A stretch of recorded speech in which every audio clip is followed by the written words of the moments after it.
Chapitre 7. L'âge de l'église de Sardes. Apocalypse 3, 1 à 6. Écrit à l'ange de l'église de Sardes. Voici ce que dit celui qui a les 7 esprits de Dieu et les 7 étoiles. Je connais tes œuvres, je sais que tu passes pour être vivant et tu es mort. Sois vigilant et affermis le reste qui est près de mourir, car je n'ai pas tes œuvres parfaites devant Dieu. Rappelle-toi donc comment tu as reçu et entendu, et garde et repens-toi. Si tu ne veilles pas, je viendrai comme un voleur, et tu ne sauras pas à quelle heure je viendrai sur toi. Cependant, tu as à Sardes quelques hommes qui n'ont pas souillé leurs vêtements. Ils marcheront avec moi en vêtements blancs, parce qu'ils en sont dignes. Celui qui vaincra sera revêtu ainsi de vêtements blancs. Je n'effacerai point son nom du livre de vie, et je confesserai son nom devant mon Père et devant ses anges. Que celui qui a des oreilles entende ce que l'Esprit dit aux églises. Sardes. Sardes était la capitale de l'ancienne Lydie. Elle passa des mains des monarques lydiens à celles des Perses, puis à Alexandre le Grand. Antiochos le Grand la saccagea. Ensuite, le contrôle de la ville échut au roi de Pergame, puis aux Romains. À l'époque de Tibère, Sardes fut détruite par des tremblements de terre et des épidémies. Aujourd'hui, son site, qui n'est plus qu'un champ de ruines, est inhabité. À une époque, la ville fut un centre commercial très important. Pline nous dit que c'est là que fut découvert l'art de teindre la laine. Sardes était le centre de la teinture de la laine et du tissage des tapis. Il y avait de bonnes quantités d'or et d'argent dans la région, et on dit que c'est là que furent frappées les premières pièces d'or. On y trouvait également un marché d'esclaves. La religion de cette ville était le culte impur de la déesse Cybèle. On peut encore voir les ruines massives de son temple. Vous vous souviendrez que j'ai parlé dans l'âge de Pergame du concept babylonien de la mère et du fils, connu sous les noms de Sémiramis et Ninus, qui étaient devenus Cybèle et Déeus en Asie. Présentés côte à côte, les attributs de ces deux personnages sont particulièrement révélateurs. Ils étaient le dieu du soleil, elle, la déesse de la lune. Il était le seigneur du ciel, elle, la reine du ciel. Lui, le dispensateur de la bonté et de la vérité, elle, de la douceur et de la miséricorde. Il était le médiateur, elle, la médiatrice. Lui possédait la clé qui ouvre et ferme les portes du monde invisible. Elle possédait une clé identique avec le même pouvoir. Il était le juge des morts, elle se tenait à ses côtés. Lui, ayant été tué, ressuscita et fut enlevé au ciel. Elle y fut conduite corporellement par le Fils. Or, à Rome, on donne à ce même Dieu le titre qui est celui de notre Seigneur. Il est appelé le Fils de Dieu, tandis qu'elle est appelée la Mère de Dieu. C'est bien ce que nous avons vu dans les deux âges précédents, où la notion de mère et fils prit de telles proportions. Mais remarquez maintenant que, comme dans l'ancienne Babylone, le culte du Fils se perdit peu à peu en faveur du culte de la mère. Ainsi, elle commença littéralement à prendre la place du Fils. Nous voyons dans cet âge que le culte païen de Sardes était le culte de la femme. Il s'agit de Cybèle toute seule, et non de Cybèle et de Déeus. La mère a vraiment pris la place du Fils, revêtant les mérites de la divinité. Il suffit d'énumérer les divers titres accordés à cette déesse et de se rappeler les splendides attributs dont Marie fut parée par l'Église romaine pour comprendre d'où est issue la religion de cet âge. Deux choses m'ont énormément frappé quand j'ai étudié plus en détail ce culte de Cybèle. L'une est le fait que, comme Janus, elle portait une clé, ce qui lui donnait la même autorité que Janus, la clé du ciel, de la terre et des mystères. L'autre, que ses adorateurs se flagellaient jusqu'au sang, comme le font même aujourd'hui les catholiques, qui ont ainsi le sentiment de souffrir comme le Seigneur. Le fait que cet âge soit celui de la première rupture avec la Rome papale qui ait vraiment pris de l'ampleur est sans doute ce qui a incité Jézabel, la prophétesse, à consolider et à mettre en valeur sa doctrine de la mariolâtrie. Ainsi, elle s'opposait résolument aux protestants qui refusaient à Marie toute part dans le plan du salut, excepté la faveur que Dieu lui avait faite d'être la Vierge choisie pour porter l'enfant. Alors que Luther cristallisait la doctrine de la justification par la foi, les catholiques s'en tinrent aux œuvres, aux pénitences, aux prières et autres moyens non conformes aux Écritures. Et alors que les chrétiens libérés glorifiaient le Fils, les catholiques romains accentuèrent leur déification de Marie jusqu'au XXe siècle qui vit, et ceci en opposition avec la plupart des théologiens romains de haut rang, le pape Pie XII élever littéralement Marie à la glorification dans un corps ressuscité. Cette doctrine est absolument conforme à celle de Babylone, où l'on voit le Fils conduire corporellement sa mère au ciel. Rien d'étonnant à ce que ce cinquième âge suive la même voie que les autres âges et qu'il continue de le faire jusqu'à sa fin dans l'étang de feu où la prostituée et ses enfants périront dans la seconde mort. Voilà, la mariolatrie, c'est le culte de Cybèle. D'ailleurs, saviez-vous que Cybèle était l'Astarté dont Jézabel fut la prêtresse et qui causa la chute d'Israël par les rites licencieux qu'elle ordonnait? Oui, c'est ce qu'elle était dans la Bible. L'âge. L'âge de Sardes, ou cinquième âge de l'Église, s'étendit de 1520 à 1750. C'est ce qu'on appelle généralement l'âge de la Réforme. Le messager. Le messager de cet âge est le mieux connu de tous les messagers des différents âges. Il s'agit de Martin Luther. Martin Luther était un brillant érudit au caractère bienveillant. Il poursuivait des études d'avocat quand la longue maladie et la mort d'un ami intime l'amenèrent à réfléchir sérieusement à l'état spirituel de sa vie. Il entra au couvent des Augustins d'Erfurt en 1505. Il y étudia la philosophie ainsi que la parole de Dieu. Il s'imposa les pénitences les plus sévères, mais tous ses actes extérieurs ne purent bannir son sentiment de péché. Il dit « Je me tourmentais à mort pour faire la paix avec Dieu, mais j'étais dans l'obscurité et ne la trouvais point. » Le vicaire général de son ordre, Staupitz, l'aida à se rendre compte que son salut devait être l'expérience d'une œuvre intérieure, plutôt qu'un rituel. Ainsi encouragé, il continua à chercher Dieu. Ensuite, il fut ordonné prêtre. Pourtant, il n'était pas encore sauvé. Il se mit à étudier en profondeur et avec beaucoup d'avidité la parole et les grandes œuvres théologiques existantes. Il fut un docteur et un prédicateur très recherché à cause de la profondeur de ses connaissances et de sa grande sincérité. Pour accomplir un vœu qu'il avait fait, il se rendit à Rome. C'est là qu'il prit conscience de la futilité des œuvres imposées par l'Église, censées apporter le salut. Alors, la parole de Dieu, le juste vivra par la foi, le frappa droit au cœur. De retour chez lui, la vérité évangélique de cette écriture inonda sa pensée. Il fut alors libéré du péché et entra par la nouvelle naissance dans le royaume de Dieu. Peu après, il fut élevé au rang de docteur en théologie et reçut pour mission de consacrer toute sa vie à étudier les saintes écritures, à les expliquer fidèlement et à les défendre. Ce qu'il fit, et de façon telle que son cœur et le cœur de ceux qui étaient avec lui s'attachèrent fermement à la vérité de la parole.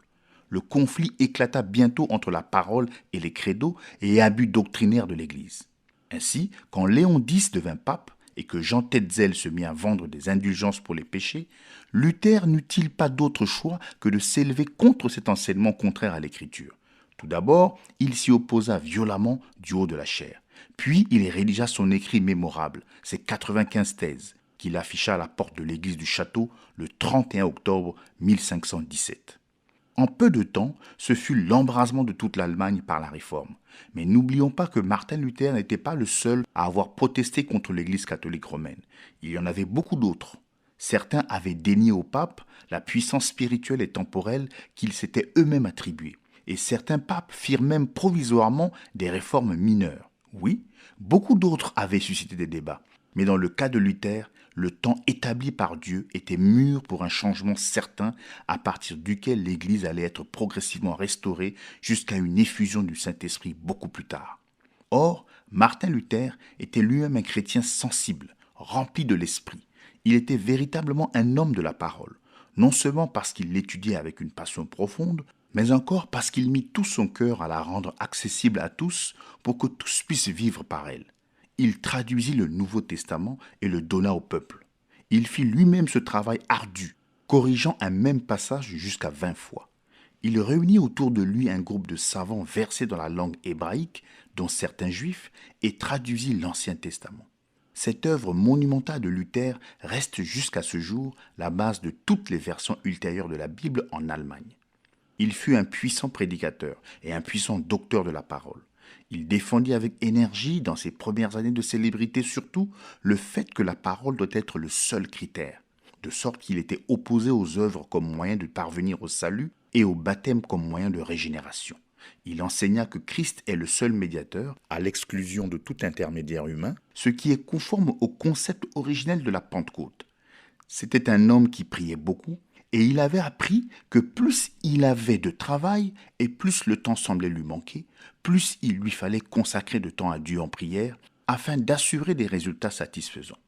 Il savait ce que c'était que de lutter avec le diable. On dit qu'un jour, Satan lui apparut visiblement. Il lui jeta son encrier, lui enjoignant de se retirer. Une autre fois, 2 fanatiques vinrent à lui dans l'intention de l'inciter à bannir avec eux tous les prêtres et les Bibles. Il discerna l'esprit qui les animait et les renvoya. Dans son histoire, volume 3, page 406, édition anglaise, Sauer rapporte que le docteur Martin Luther était un prophète, un évangéliste, parlant en langue, interprétant une seule personne revêtue des 9 dons de l'esprit. Ce qui remua son cœur par le Saint-Esprit et qui fut la petite pousse verte signifiant que l'Église commençait à redécouvrir la vérité telle qu'on la connaissait à la Pentecôte, ce fut la doctrine de la justification, le salut par grâce, indépendamment des œuvres. Je reconnais que le docteur Luther ne croyait pas seulement à la justification et ne se bornait pas à la prêcher elle seule, mais c'était son sujet principal et il ne pouvait en être autrement puisque c'est la doctrine fondamentale de la vérité de la parole. Il sera pour toujours reconnu comme l'instrument qui, dans la main de Dieu, redonna vie à cette vérité. Il fut le 5e messager et son message était « Le juste vivra par la foi ». Bien sûr, nous reconnaissons qu'il savait et qu'il enseignait effectivement que nous devons progresser dans la foi. Sa compréhension merveilleuse de la souveraineté, de l'élection, de la prédestination et d'autres vérités encore nous le désigne comme étant un grand homme dans la parole. Et pourtant, comme les historiens, je le répète, Dieu l'utilisa pour présenter aux gens la norme de Dieu quant aux œuvres. Le juste vivra par la foi. Or, comme je l'ai déjà mentionné, les historiens désignent cet âge comme la période de la Réforme. C'est tout à fait juste. C'est bien ce qu'il a été, forcément, car Martin Luther était un réformateur et non un prophète. Je sais bien que les livres d'histoire lui donnent le titre de prophète, mais les livres d'histoire n'ont pas raison pour autant. En effet, nous ne voyons nulle part que Martin Luther remplisse les conditions nécessaires pour être un véritable prophète de Dieu dans toute la grandeur du sens que les Écritures donnent à ce mot. Il était un grand docteur, avec dans sa vie quelques-unes des manifestations de l'Esprit, et nous glorifions Dieu pour cela. Mais il ne lui fut pas possible de ramener l'Église à toute la vérité, comme aurait pu le faire un homme comme l'apôtre Paul, qui était à la fois apôtre et prophète. Plus tard, on assista à un grand changement dans sa manière de conduire les affaires auxquelles il se trouvait mêlé. Au début, il n'était que bienveillance, courage et patience, s'en remettant toujours à Dieu pour résoudre ses problèmes. Mais ensuite, de larges foules se rassemblèrent sous sa bannière. Leur but n'était pas purement spirituel, mais ils étaient poussés par des motifs politiques. Ils désiraient briser le joug du pape. Ils s'accommodaient mal d'envoyer de l'argent à Rome. On vit apparaître des fanatiques.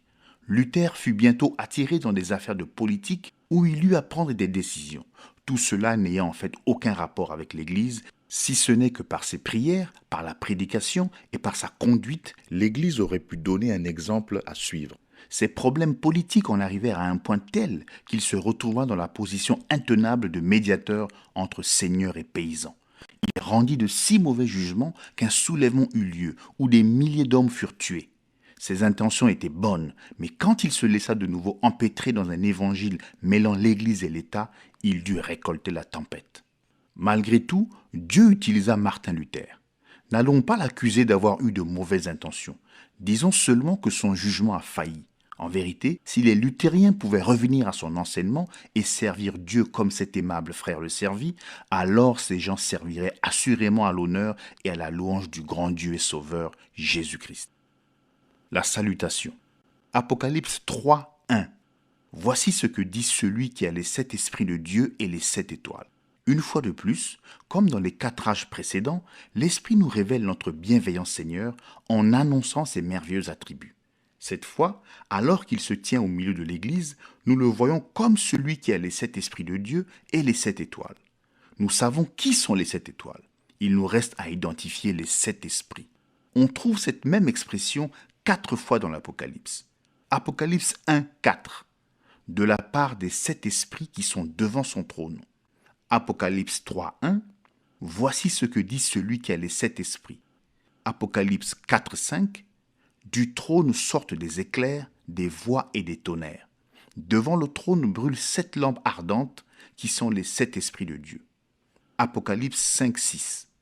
Et je vis au milieu du trône et des 4 êtres vivants et au milieu des vieillards un agneau qui était là comme immolé. Il avait 7 cornes et 7 yeux, qui sont les 7 esprits de Dieu envoyés par toute la terre. Pour commencer, nous savons avec certitude que ces versets ne nous enseignent pas une doctrine nouvelle et contraire à Jean 4, 24a. Dieu est un seul esprit. Ceci est plutôt à rapprocher de 1 Corinthiens 12, 8 à 11, où il est parlé d'un seul esprit qui se manifeste de 9 manières différentes. De sorte que nous savons que le sens des 7 esprits de Dieu, c'est qu'il y a un seul et même esprit qui se manifeste de 7 manières différentes. Or, dans Apocalypse 4, 5, ces mêmes 7 esprits sont appelés des lampes ardentes qui brûlent devant le Seigneur. Comme Jean n'a jamais utilisé dans l'Apocalypse d'autres symboles que ceux de l'Ancien Testament, nous nous référons à l'Ancien Testament et nous trouvons dans Proverbe 20, 27 que l'esprit de l'homme est une lampe de l'Éternel. Version Darby.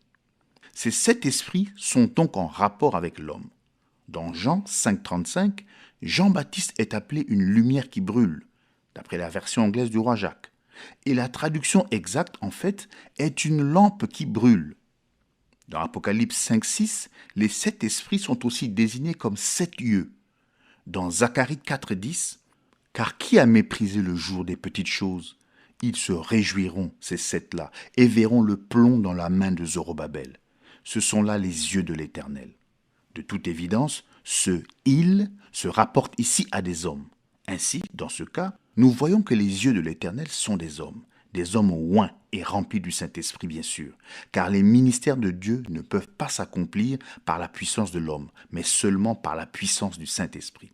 Si nous rassemblons les découvertes que nous avons faites dans les Écritures, il devient évident que les 7 esprits de Dieu se rapportent au ministère ininterrompu du même Saint-Esprit dans la vie de 7 hommes avec lesquels Dieu s'identifie très étroitement. Ils sont ses yeux et ils sont ses lampes. Nous voyons sans peine de quels hommes il s'agit dans la proposition suivante, qui dit qu'ils sont les 7 étoiles et nous savons déjà que les 7 étoiles sont les 7 messagers des 7 âges. Comme c'est beau, vous voyez, l'étoile a été créée pour réfléchir la lumière pendant la nuit, car le soleil s'est retiré. De même, le messager, représenté par une étoile, de chaque âge, devait réfléchir la lumière du Fils. C'est ce qu'ils ont tous fait par le Saint-Esprit. Paul a été le premier messager. Il a dit dans Galates 1,8 que si un ange, un messager, un vicaire ou qui que ce soit annonçait un autre évangile que celui que Paul prêchait, qu'il soit anathème.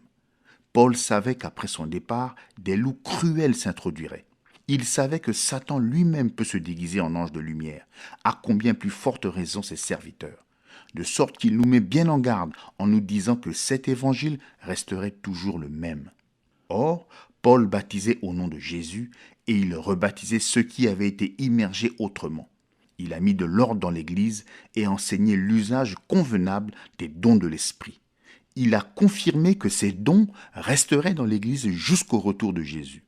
Donc, les 6 messagers suivants, par le même Saint-Esprit, brûleraient du même feu, répandraient la même lumière de l'Évangile de Jésus-Christ et les signes les accompagneraient. Irénée a-t-il rempli ces conditions ? Oui.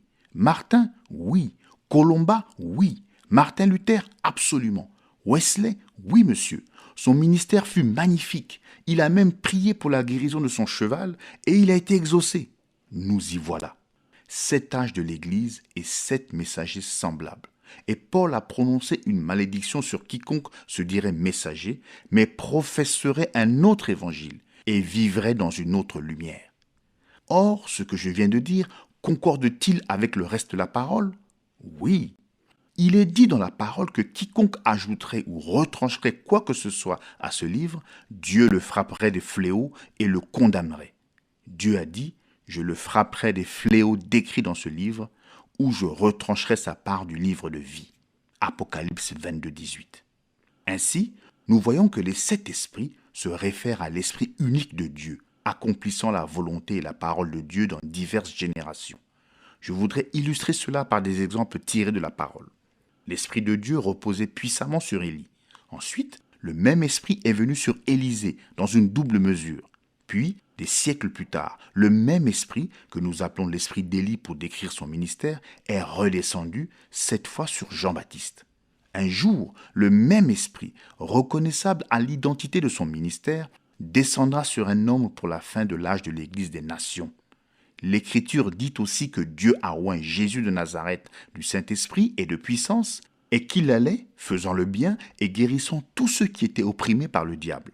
En s'en allant, Jésus a dit à ses disciples d'attendre jusqu'à la Pentecôte et qu'à ce moment-là, le même esprit qui était sur lui reviendrait, qu'il descendrait sur eux et qu'ils en seraient remplis. Ainsi ce groupe des appelés à sortir, l'Église, lui succéderait sur la terre, occupant sa place. Et parce que le même esprit qui était en lui serait en eux, il ferait les mêmes œuvres.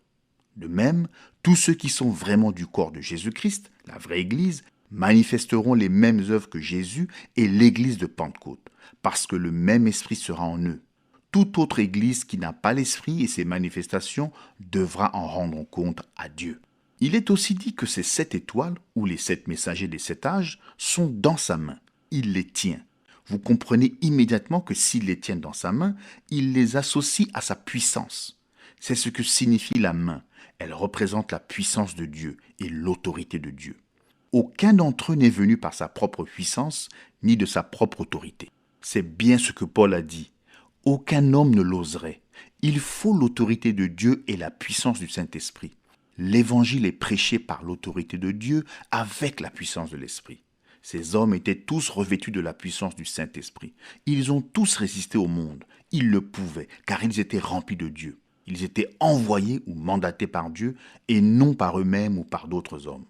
Ainsi, ils avaient ce que le monde ne pouvait pas avoir. Jésus a dit que, quand il s'en irait, il enverrait son esprit, que le monde ne pouvait pas recevoir. C'est exact. Le monde ou les systèmes de ce monde ne pouvaient pas recevoir Jésus. Voilà ce que sont les organisations, des systèmes de ce monde. Montrez-moi une église organisée selon le système de ce monde qui soit remplie du Saint-Esprit. Je demande à la voir. Si vous pouvez me montrer une telle église, vous avez découvert une faute dans la parole. Non, monsieur. Aucun de ces messagers n'a eu d'organisation. Ou bien ils ont été expulsés, ou bien ils se sont séparés eux-mêmes, convaincus que l'organisation était un péché. Comment le Saint-Esprit pourrait-il être dans une organisation alors que ce sont les organisations qui prennent la place de l'Esprit et que les dénominations prennent celle de la parole?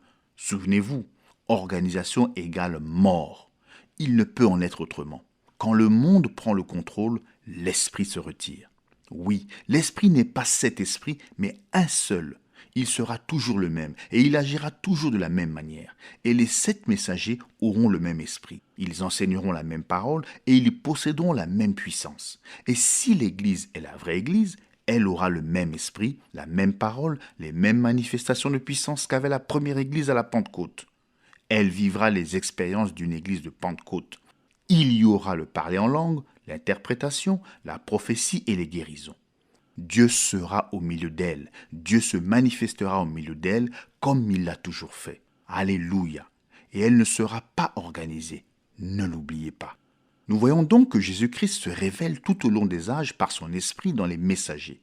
Ceux-ci sont comme Moïse était pour les enfants d'Israël. Comme il avait reçu la révélation pour son temps, de même, chaque messager a reçu la révélation et le ministère pour son propre temps. Ainsi, quand nous voyons que les messagers sont dans sa main, nous voyons le Seigneur s'identifier à ces hommes et les revêtir de sa puissance. Il ne suffit pas qu'ils se soient unis à l'Église tout entière, comme nous l'avons vu quand il est apparu, se tenant au milieu des 7 chandeliers d'or. Même les 5 ministères décrits dans Éphésiens 4, apôtres, prophètes, docteurs, évangélistes, pasteurs, n'ont pas suffi. En effet, dans chaque âge, l'Église dévie. Et non seulement les laïcs, mais aussi le clergé. Les bergers ont tort, tout comme les brebis. Alors, Dieu fait son entrée dans son rôle de souverain berger par le ministère de ces 7 hommes pour ramener son peuple à la vérité et à l'abondante puissance de cette vérité. Dieu est dans son peuple, dans chaque membre de son peuple, car quiconque n'a pas l'Esprit de Christ ne lui appartient pas. Et il est la parole. C'est donc la parole reconnue dans ce peuple. Mais il a investi d'une autorité particulière ces hommes qu'il a choisis lui-même selon le conseil de sa propre volonté. Il en est apparu un dans chaque âge. Le même esprit habite en chacun d'eux. On est bien loin de l'hérésie romaine, où ils élisent, l'un après l'autre, des hommes selon leur choix, et aucun d'eux ne manifeste la puissance de Dieu. Aucun d'eux ne s'en tient à la parole de Dieu. Chacun diffère de son prédécesseur et ajoute à sa convenance, comme s'il était Dieu lui-même. Dieu n'est pas dans tout cela, mais il est dans son messager, et celui qui désire recevoir la plénitude de Dieu suivra le messager, comme le messager suit le Seigneur dans sa parole. Celui qui a les 7 esprits de Dieu et les 7 étoiles. Apocalypse 3.1. Comme ce Seigneur s'est identifié à l'homme par l'incarnation, il s'identifie de nouveau à l'homme par son esprit qui réside dans l'homme. Ils m'appartiennent, dit le Seigneur. Les 7 messagers remplis de l'esprit appartiennent au Seigneur. On peut les rejeter, on peut douter d'eux. En effet, ils peuvent même, à vue humaine, ne pas avoir les compétences requises. Ils n'en sont pas moins les messagers de leur âge. Dieu a utilisé un Abraham, il mentit. Il a utilisé un Moïse, il se révolta. Un Jonas, il désobéit. Un Samson, il pécha. Un David, il assassina. De même, il a utilisé un Josué et un Joseph. Et ceux qui avaient commis des fautes graves sont en bien plus grand nombre que ceux dont la marche semble parfaite. Tous étaient à lui et tous sont à lui. Personne n'osera le nier. Il les a utilisés au moyen du Saint-Esprit qu'il avait mis en eux. S'ils tombaient ou s'ils restaient debout, c'était au-dessus de leur maître. Et en eux tous s'est accomplie la volonté souveraine de Dieu. Que l'histoire officielle essaie seulement de réfuter ces faits, cela n'y changera rien. Le Dieu éternel marche toujours au milieu des chandeliers d'or et par son esprit, il envoie ses messagers armés de la parole vers les gens de chaque âge. La dénonciation. Apocalypse 3.1. Je connais tes œuvres. Je sais que tu fais vivre un nom et tu es mort. D'après la version anglaise du roi Jacques. Apocalypse 3.2. Car je n'ai pas trouvé tes œuvres parfaites devant Dieu. Voilà en vérité une chose fort étrange. Dans chaque âge jusqu'ici, l'Esprit a commencé par louer les vrais croyants et ensuite il a dénoncé la fausse vigne.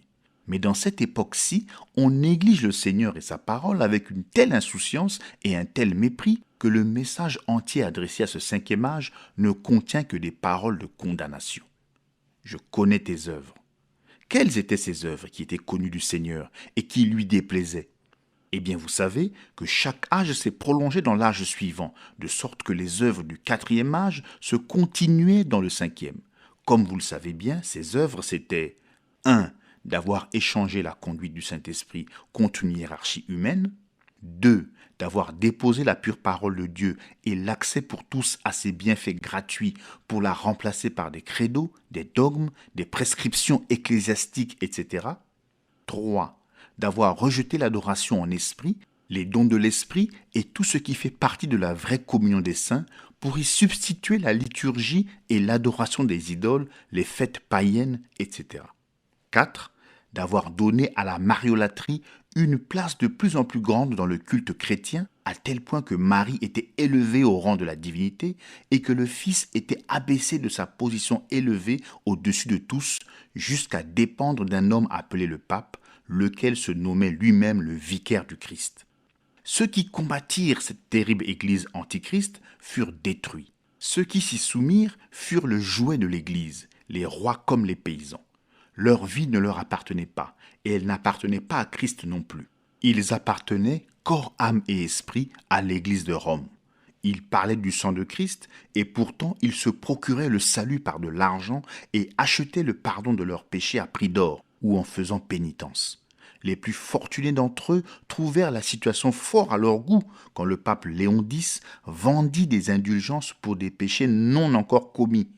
Ils pouvaient ainsi préméditer leurs mauvaises actions et les mettre à exécution, la conscience tranquille, sachant que le pape avait déjà pardonné leurs péchés. La parole de Dieu leur étant inaccessible, qui aurait pu connaître la vérité? Comme la vérité ne vient que par la parole, les gens étaient enfermés dans le cachot de l'église romaine, attendant la mort et après la mort le jugement.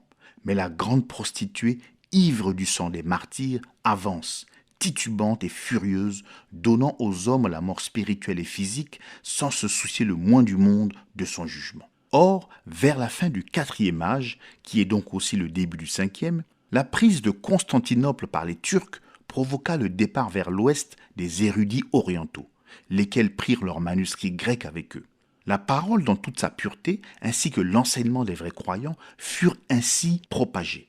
Non seulement ces éminents docteurs eurent-ils un grand rôle à jouer, mais un autre facteur déterminant s'ajouta, l'invention de ce qui devint notre imprimerie moderne.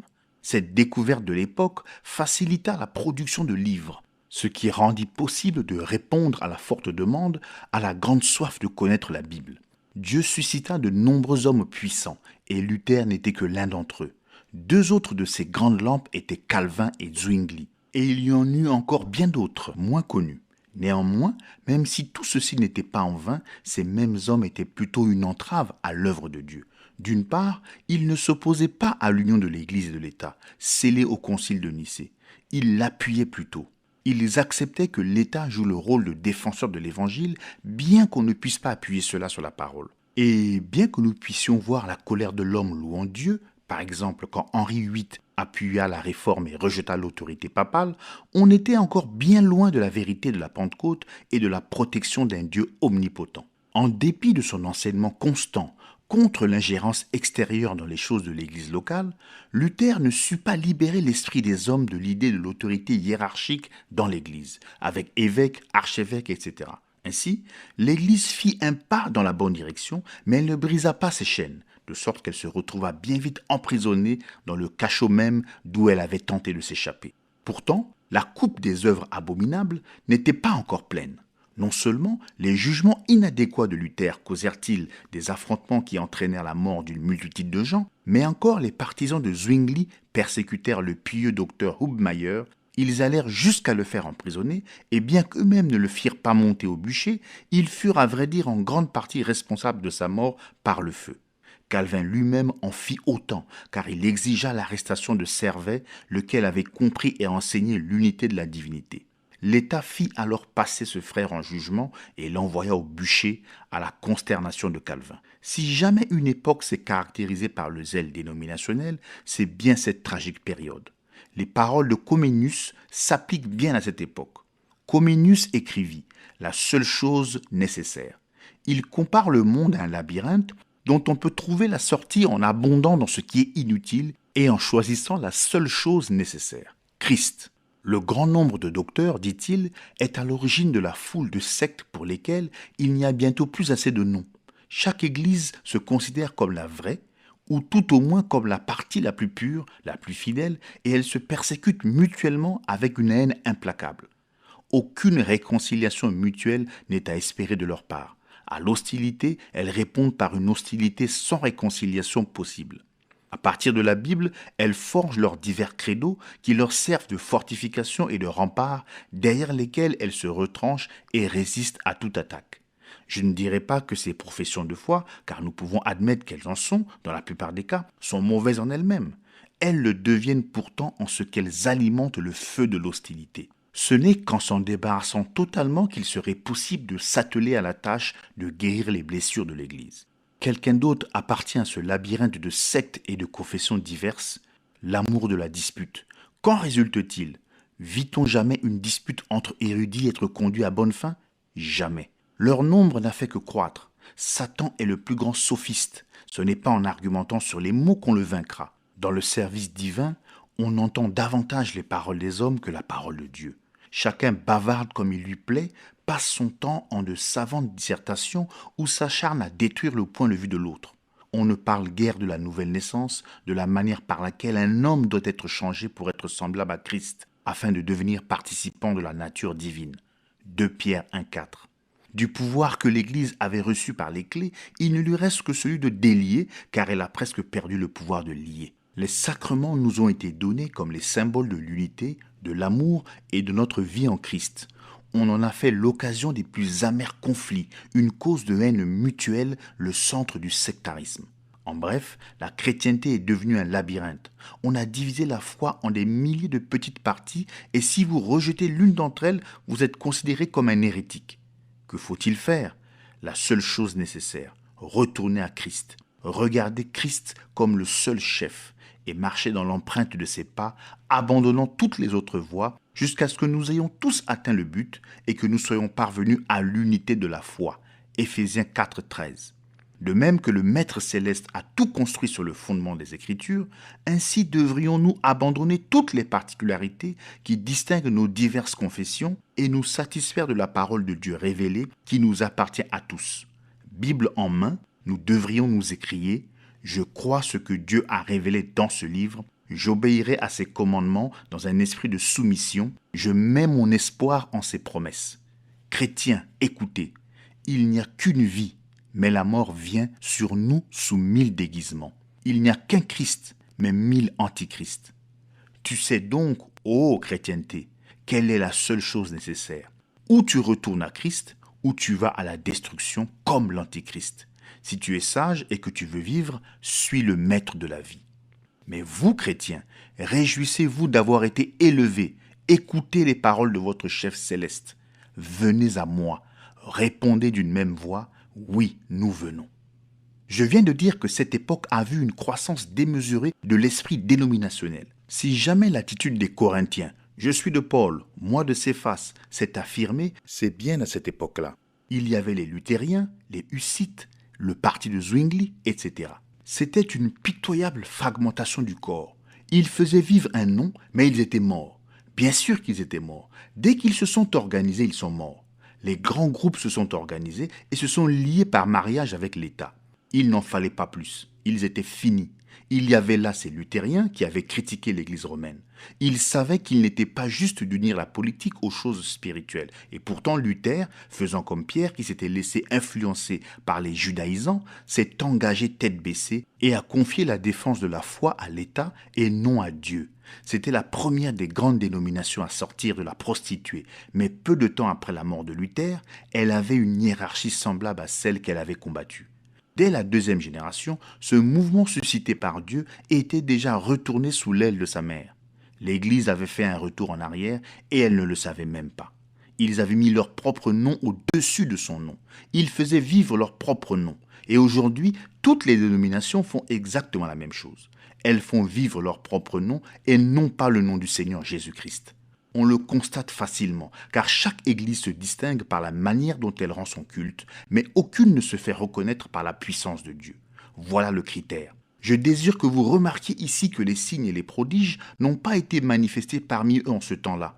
Ils avaient abandonné la puissance de Dieu pour la puissance de l'État. Ils se sont attachés à leur propre nom. Ils en ont fait de grands noms. C'était toujours ce même esprit, celui de vouloir ramener toutes les brebis à son propre bercail. Aujourd'hui, les baptistes veulent avoir les méthodistes dans leur camp. Les méthodistes cherchent à faire du prosélytisme parmi les presbytériens et les pentecôtistes voudraient avoir tout le monde. Chacun prétend offrir plus que les autres et fait miroiter les plus grands espoirs, une sorte de porte d'entrée au ciel ou tout au moins une chance plus grande d'y entrer. Tout cela est bien tragique. Animés de cet esprit dénominationnel, les dénominations rédigent toutes leurs propres manuels, enseignent leur credo, installent leur bureau et la direction de leur église. Et chacune proclame qu'elle et elle seule est le vrai porte-parole de Dieu, étant la mieux qualifiée pour cela. Or, n'est-ce pas exactement ce que font le pape et l'église romaine? Elles sont retournées tout droit avec leur mère, la prostituée, et elles ne le savent pas. En terminant nos commentaires sur ce verset, « Tu fais vivre un nom et tu es mort », je ne saurais trop attirer votre attention sur le fait que cet âge, bien qu'il ait apporté la réforme, est très sévèrement réprimandé par Dieu au lieu d'être loué, car il a semé la semence des dénominations qui se sont organisées et sont retournées tout droit à la prostituée, alors que Dieu avait ouvert à cet âge une porte par où il aurait pu s'échapper. Quand ce mouvement de séparation d'avec l'Église catholique a eu lieu, il n'était pas vraiment spirituel dans son ensemble, mais plutôt politique. La plupart des gens sont devenus protestants car, comme je l'ai déjà dit, ils détestaient le despotisme politique et financier de Rome. Ainsi, au lieu d'être un grand mouvement spirituel possédant toutes les caractéristiques de l'influence du Saint-Esprit, comme c'était le cas à la Pentecôte, quand Dieu utilisa des moyens purement spirituels pour accomplir ses desseins, ce mouvement fut en réalité une œuvre dans laquelle ce fut la colère de l'homme qui loua Dieu. Le résultat en est la réplique de l'histoire d'Israël sortant d'Égypte qui erra dans le désert sans entrer au pays de Canaan. Malgré tout, il y eut un résultat très important. C'est que, partout où le joug de Rome était brisé, même partiellement, les hommes purent alors recevoir la parole de Dieu et se soumettre à l'influence de l'Esprit sans avoir à craindre autant qu'auparavant. C'est ainsi que s'ouvrit la porte vers la grande période missionnaire qui suivit. Mais la Jézabel de l'âge de Thyatire n'était pas d'humeur à relâcher son emprise sur les gens. Ainsi, dans l'âge de Sardes, nous voyons sa fille Athalie redresser la tête en espérant pouvoir étouffer la vraie semence par les procédés malhonnêtes de l'organisation. L'avertissement. Apocalypse 3:2. Sois vigilant et affermis le reste qui est près de mourir, car je n'ai pas trouvé tes œuvres parfaites devant Dieu. J'aimerais pouvoir dire que l'âge de Sardes fut un âge de restauration et non un âge de réforme. Je ne le peux pas. La parole ne l'appelle pas une restauration, mais bien une réforme. Si dans cet âge il y avait eu une restauration, il aurait été un autre âge de Pentecôte, ce qu'il n'était pas. Tout ce qu'on peut en dire, c'est « affermis le reste qui est près de mourir ». Il y manquait quelque chose, oh oui, c'est certain. Cet âge avait la justification, mais il y manquait la sanctification et le baptême du Saint-Esprit. C'était là le plan originel de Dieu. C'est ce qu'ils avaient à la Pentecôte. Ils étaient justifiés, ils étaient sanctifiés et ils étaient remplis du Saint-Esprit. Écoutez-moi bien. S'il vous faut être justifié et sanctifié, c'est afin de pouvoir être baptisé du Saint-Esprit. C'est la raison d'être de l'Église. Elle est le temple de Dieu, rempli de Dieu, c'est-à-dire du Saint-Esprit. Ce même Esprit qui était en Jésus pendant qu'il était ici sur terre et par lequel il accomplissait ses puissantes œuvres est revenu sur l'Église à la Pentecôte. Et alors, elle accomplissait les mêmes œuvres que Jésus. On ne trouve pas ces œuvres dans l'âge de Sardes. Oh, ils avaient la parole écrite, mais non la parole révélée. C'était la période de la réforme.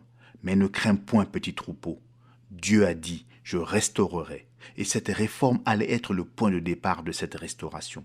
Il allait, selon sa promesse, retirer l'Église de la profondeur de Satan, de l'âge des ténèbres, et la replonger dans la profondeur de Dieu qu'elle avait connue à la Pentecôte et dans les premières années de son existence. Maintenant, comprenez bien ceci.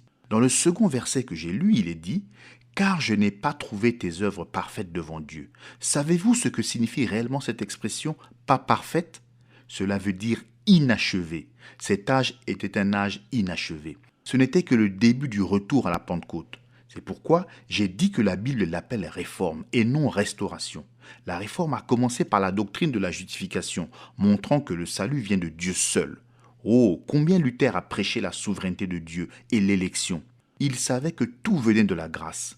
Il a séparé l'Église de la domination de la hiérarchie ecclésiastique. Il a abattu les idoles. Il a rejeté la confession faite aux prêtres. Il a dévoilé l'imposture du pape. Tout cela était merveilleusement bien au départ, mais Dieu avait dit 1500 ans auparavant, « Luther, c'est toi qui donneras le coup d'envoi, mais l'œuvre ne sera pas du tout terminée dans ton âge. Je laisse cela pour plus tard. Alléluia. Notre Dieu règne. Il connaît la fin dès le commencement. » Oui, Luther était son messager. Il n'en avait pas l'air, si nous nous arrêtons à ses défauts. Mais il y eut un homme appelé Jonas. Il y avait aussi des tâches dans sa vie. Il était prophète. Même si vous et moi, nous pourrions hésiter à l'affirmer si nous en jugeons d'après ses actions. Mais Dieu connaît les siens, et il accomplit sa volonté comme il l'a fait avec Jonas. Il a accompli sa volonté avec Luther dans cet âge-là, et il accomplira sa volonté jusqu'à la fin. Donc cet âge fut un âge inachevé. Ce fut un âge de réforme, mais c'est bien comme cela que Dieu le voulait. Je désire illustrer cela comme je l'ai fait pour un merveilleux frère luthérien, président d'un excellent séminaire dans l'Ouest. Il m'avait invité à dîner chez lui pour que je lui parle du Saint-Esprit. Beaucoup de choses le troublaient et il me dit « Nous autres luthériens, que possédons-nous » Je dis « Eh bien, vous avez Christ. » Il dit « Nous désirons avoir le Saint-Esprit. Croyez-vous que nous l'avons » Je dis « Potentiellement. Vous y croyez » Il dit « Qu'entendez-vous par potentiellement » Nous avons soif de Dieu. Nous avons lu un livre sur la Pentecôte, sur les dons de l'Esprit. Aussi, quelques-uns d'entre nous avons pris l'avion pour aller voir l'auteur en Californie. Une fois là-bas, il nous a dit que, bien qu'il ait écrit ce livre, il n'avait pas les dons. Aussi, quand nous avons vu ces dons opérer dans votre ministère, nous avons eu le désir de vous parler, car vous devez en savoir quelque chose. Or, le séminaire de ce frère est à la campagne, entouré d'hectares de terre cultivée sur laquelle les étudiants peuvent travailler et ainsi payer leurs études. À part la ferme, il y a également des usines qui peuvent les employer. Alors, en prenant ces champs pour illustrer mon propos, je lui dis « Un jour, un homme sortit sur ces terres pour semer un champ de maïs. Il arracha les troncs, enleva les cailloux, laboura. Chaque matin, il portait les regards sur son champ. Un matin, au lieu de la terre nue, il vit des milliers de petites pousses qui étaient sorties de terre. Il dit « Gloire à Dieu pour mon champ de maïs ». Alors je lui demandai, cet homme avait-il du maïs? Il répondit, dans un certain sens, oui. Je dis, potentiellement oui. Et cette petite pousse qui sort de terre, c'est l'image de vous autres luthériens pendant la Réforme, vous voyez? Le maïs commençait à pousser, après avoir pourri dans le sol pendant l'âge des ténèbres. De belles grandes tiges poussèrent, et un jour, on vit apparaître sur chaque tige une aigrette soyeuse. L'aigrette abaissa son regard vers la tige et dit « Vous n'êtes rien du tout, vous autres vieux luthériens formalistes. Regardez-nous, c'est nous qui portons au loin la semence, nous, les grands missionnaires. C'est à nous qu'appartient l'ère missionnaire. » Cet âge de l'aigrette correspond à l'âge de Wesley, l'âge des plus grands missionnaires, qui dépasse même ceux de notre âge. Qu'est-ce que cet âge a fait? Il a répandu la parole comme le pollen dans la brise. Maintenant, quelle est l'étape suivante? Logiquement, nous pensons qu'il s'agit de la formation du grain et de la moisson, achevant le cycle. Mais ce n'est pas le cas. Il y a encore une étape, celle où l'enveloppe, la balle, se forme pour couvrir la semence. C'est exactement cela qui s'est produit dans ce cycle spirituel. Au début du XXe siècle, au début de l'âge de la Odyssée, on croyait généralement que le Saint-Esprit descendait exactement comme il l'avait fait à la Pentecôte. Les gens parlaient en langue et proclamaient être baptisés du Saint-Esprit en donnant comme preuve le fait qu'ils parlaient en langue. Mais je suis souvent allé me promener dans les champs de blé vers la fin de l'été. J'ai arraché des épis et je les ai frottés entre mes mains pour en extraire les grains. Quant à ma surprise, il n'y avait pas de grains de blé dans cette balle, même s'il semblait vraiment y en avoir d'après l'aspect de l'épi. Voilà une image parfaite de ce mouvement qui se dit de Pentecôte. Cela est bien prouvé par le fait que ces gens se sont organisés à partir d'une doctrine et se sont retrouvés liés tout comme l'organisation qui les avait précédés. Ils démontraient ainsi qu'au lieu d'être la semence réelle, ils étaient la balle, l'enveloppe destinée à protéger la semence de blé à venir. Cette étape de la balle est la période dangereuse dont Jésus parle dans Matthieu 24, 24, au point de séduire, s'il était possible, même les élus. Oh, l'homme avait le sentiment que cette balle, l'âge qui se disait de Pentecôte, était la vraie semence. Mais il s'est révélé n'être que le véhicule chargé de transporter la vie jusque dans l'âge où a lieu la véritable restauration et où l'épouse blé est manifestée dans la puissance dont il est parlé dans Ézéchiel 47, 2 à 5. Il me conduisit par le chemin de la porte septentrionale et il me fit faire le tour par dehors jusqu'à l'extérieur de la porte orientale. Et voici, l'eau coulait du côté droit. Lorsque l'homme s'avança vers l'Orient, il avait dans la main un cordeau, et il mesura 1000 coudées. Il me fit traverser l'eau, et j'avais de l'eau jusqu'aux chevilles. Il mesura encore 1000 coudées, et me fit traverser l'eau, et j'avais de l'eau jusqu'aux genoux. Il mesura encore 1000 coudées, et me fit traverser, et j'avais de l'eau jusqu'aux reins. Il mesura encore 1000 coudées, c'était un torrent que je ne pouvais traverser, car l'eau était si profonde qu'il fallait y nager. C'était un torrent qu'on ne pouvait traverser. Et tout cela s'est accompli par la volonté parfaite de Dieu et suivant son programme. Les luthériens avaient potentiellement le Saint-Esprit dans la justification, les méthodistes l'avaient potentiellement dans la sanctification. Aujourd'hui, il nous est redonné, c'est une restauration, le Saint-Esprit est là. Sois vigilant et affermis le reste qui est près de mourir. Les idées exprimées par les deux mots vigilant et affermi sont les suivantes. Être vigilant, c'est non seulement être éveillé, mais aussi être en état d'alerte. Manquer à cela impliquerait un danger, une perte. Affermir ne veut pas seulement dire se donner de la force, cela signifie aussi fixer et établir en vue d'une situation permanente. Ces deux ordres se rapportent à ce qui reste de la vérité, qui est prêt ou sur le point de mourir. Cette expression de l'esprit m'apparaît comme une illustration. Un groupe d'esclaves, enchaînés physiquement et moralement, se sont soulevés et ont échappé à leurs ravisseurs. Le nom même de Sardes signifie les rescapés. Ils sont poursuivis et c'est tout juste s'il reste quelque chose des glorieux progrès qu'ils avaient faits. Ils n'ont pas été rattrapés, mais tout ce que l'on peut dire, c'est qu'ils ont pu s'échapper. Ils n'ont pas réussi à se dégager complètement comme l'avaient fait certains d'après la parole.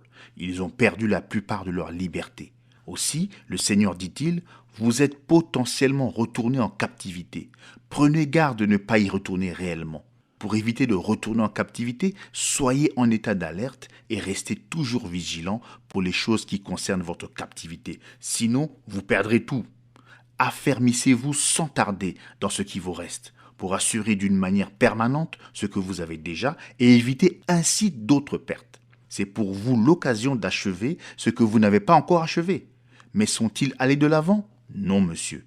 Ils n'ont pas pris garde à la voix de l'Esprit. Et c'est encore un âge qui est entré en captivité. Aussi Dieu a-t-il suscité d'autres hommes qui, eux, allaient accomplir sa volonté. Dieu a contourné la dénomination luthérienne ainsi que toutes les autres et elles ne reviendront jamais. Dieu devait aller de l'avant et dans un nouvel âge poursuivre la révélation de la vérité et avancer un peu plus dans l'œuvre de la restauration.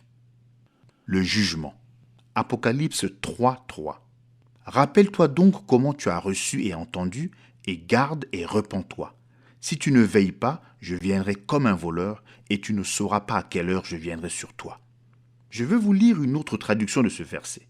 Rappelle-toi donc comment tu as reçu la vérité comme un dépôt permanent, et la manière dont tu l'as entendu, et garde-la, et change ta façon de penser tout de suite. D'après la version anglaise, juste. Il est bien évident, selon ce verset, que Dieu leur a donné la vérité comme un dépôt permanent. Ils l'ont reçue et elle leur appartient irrévocablement. Reste à voir ce qu'ils en feront, s'ils en tiendront compte ou pas. Et c'est bien vrai.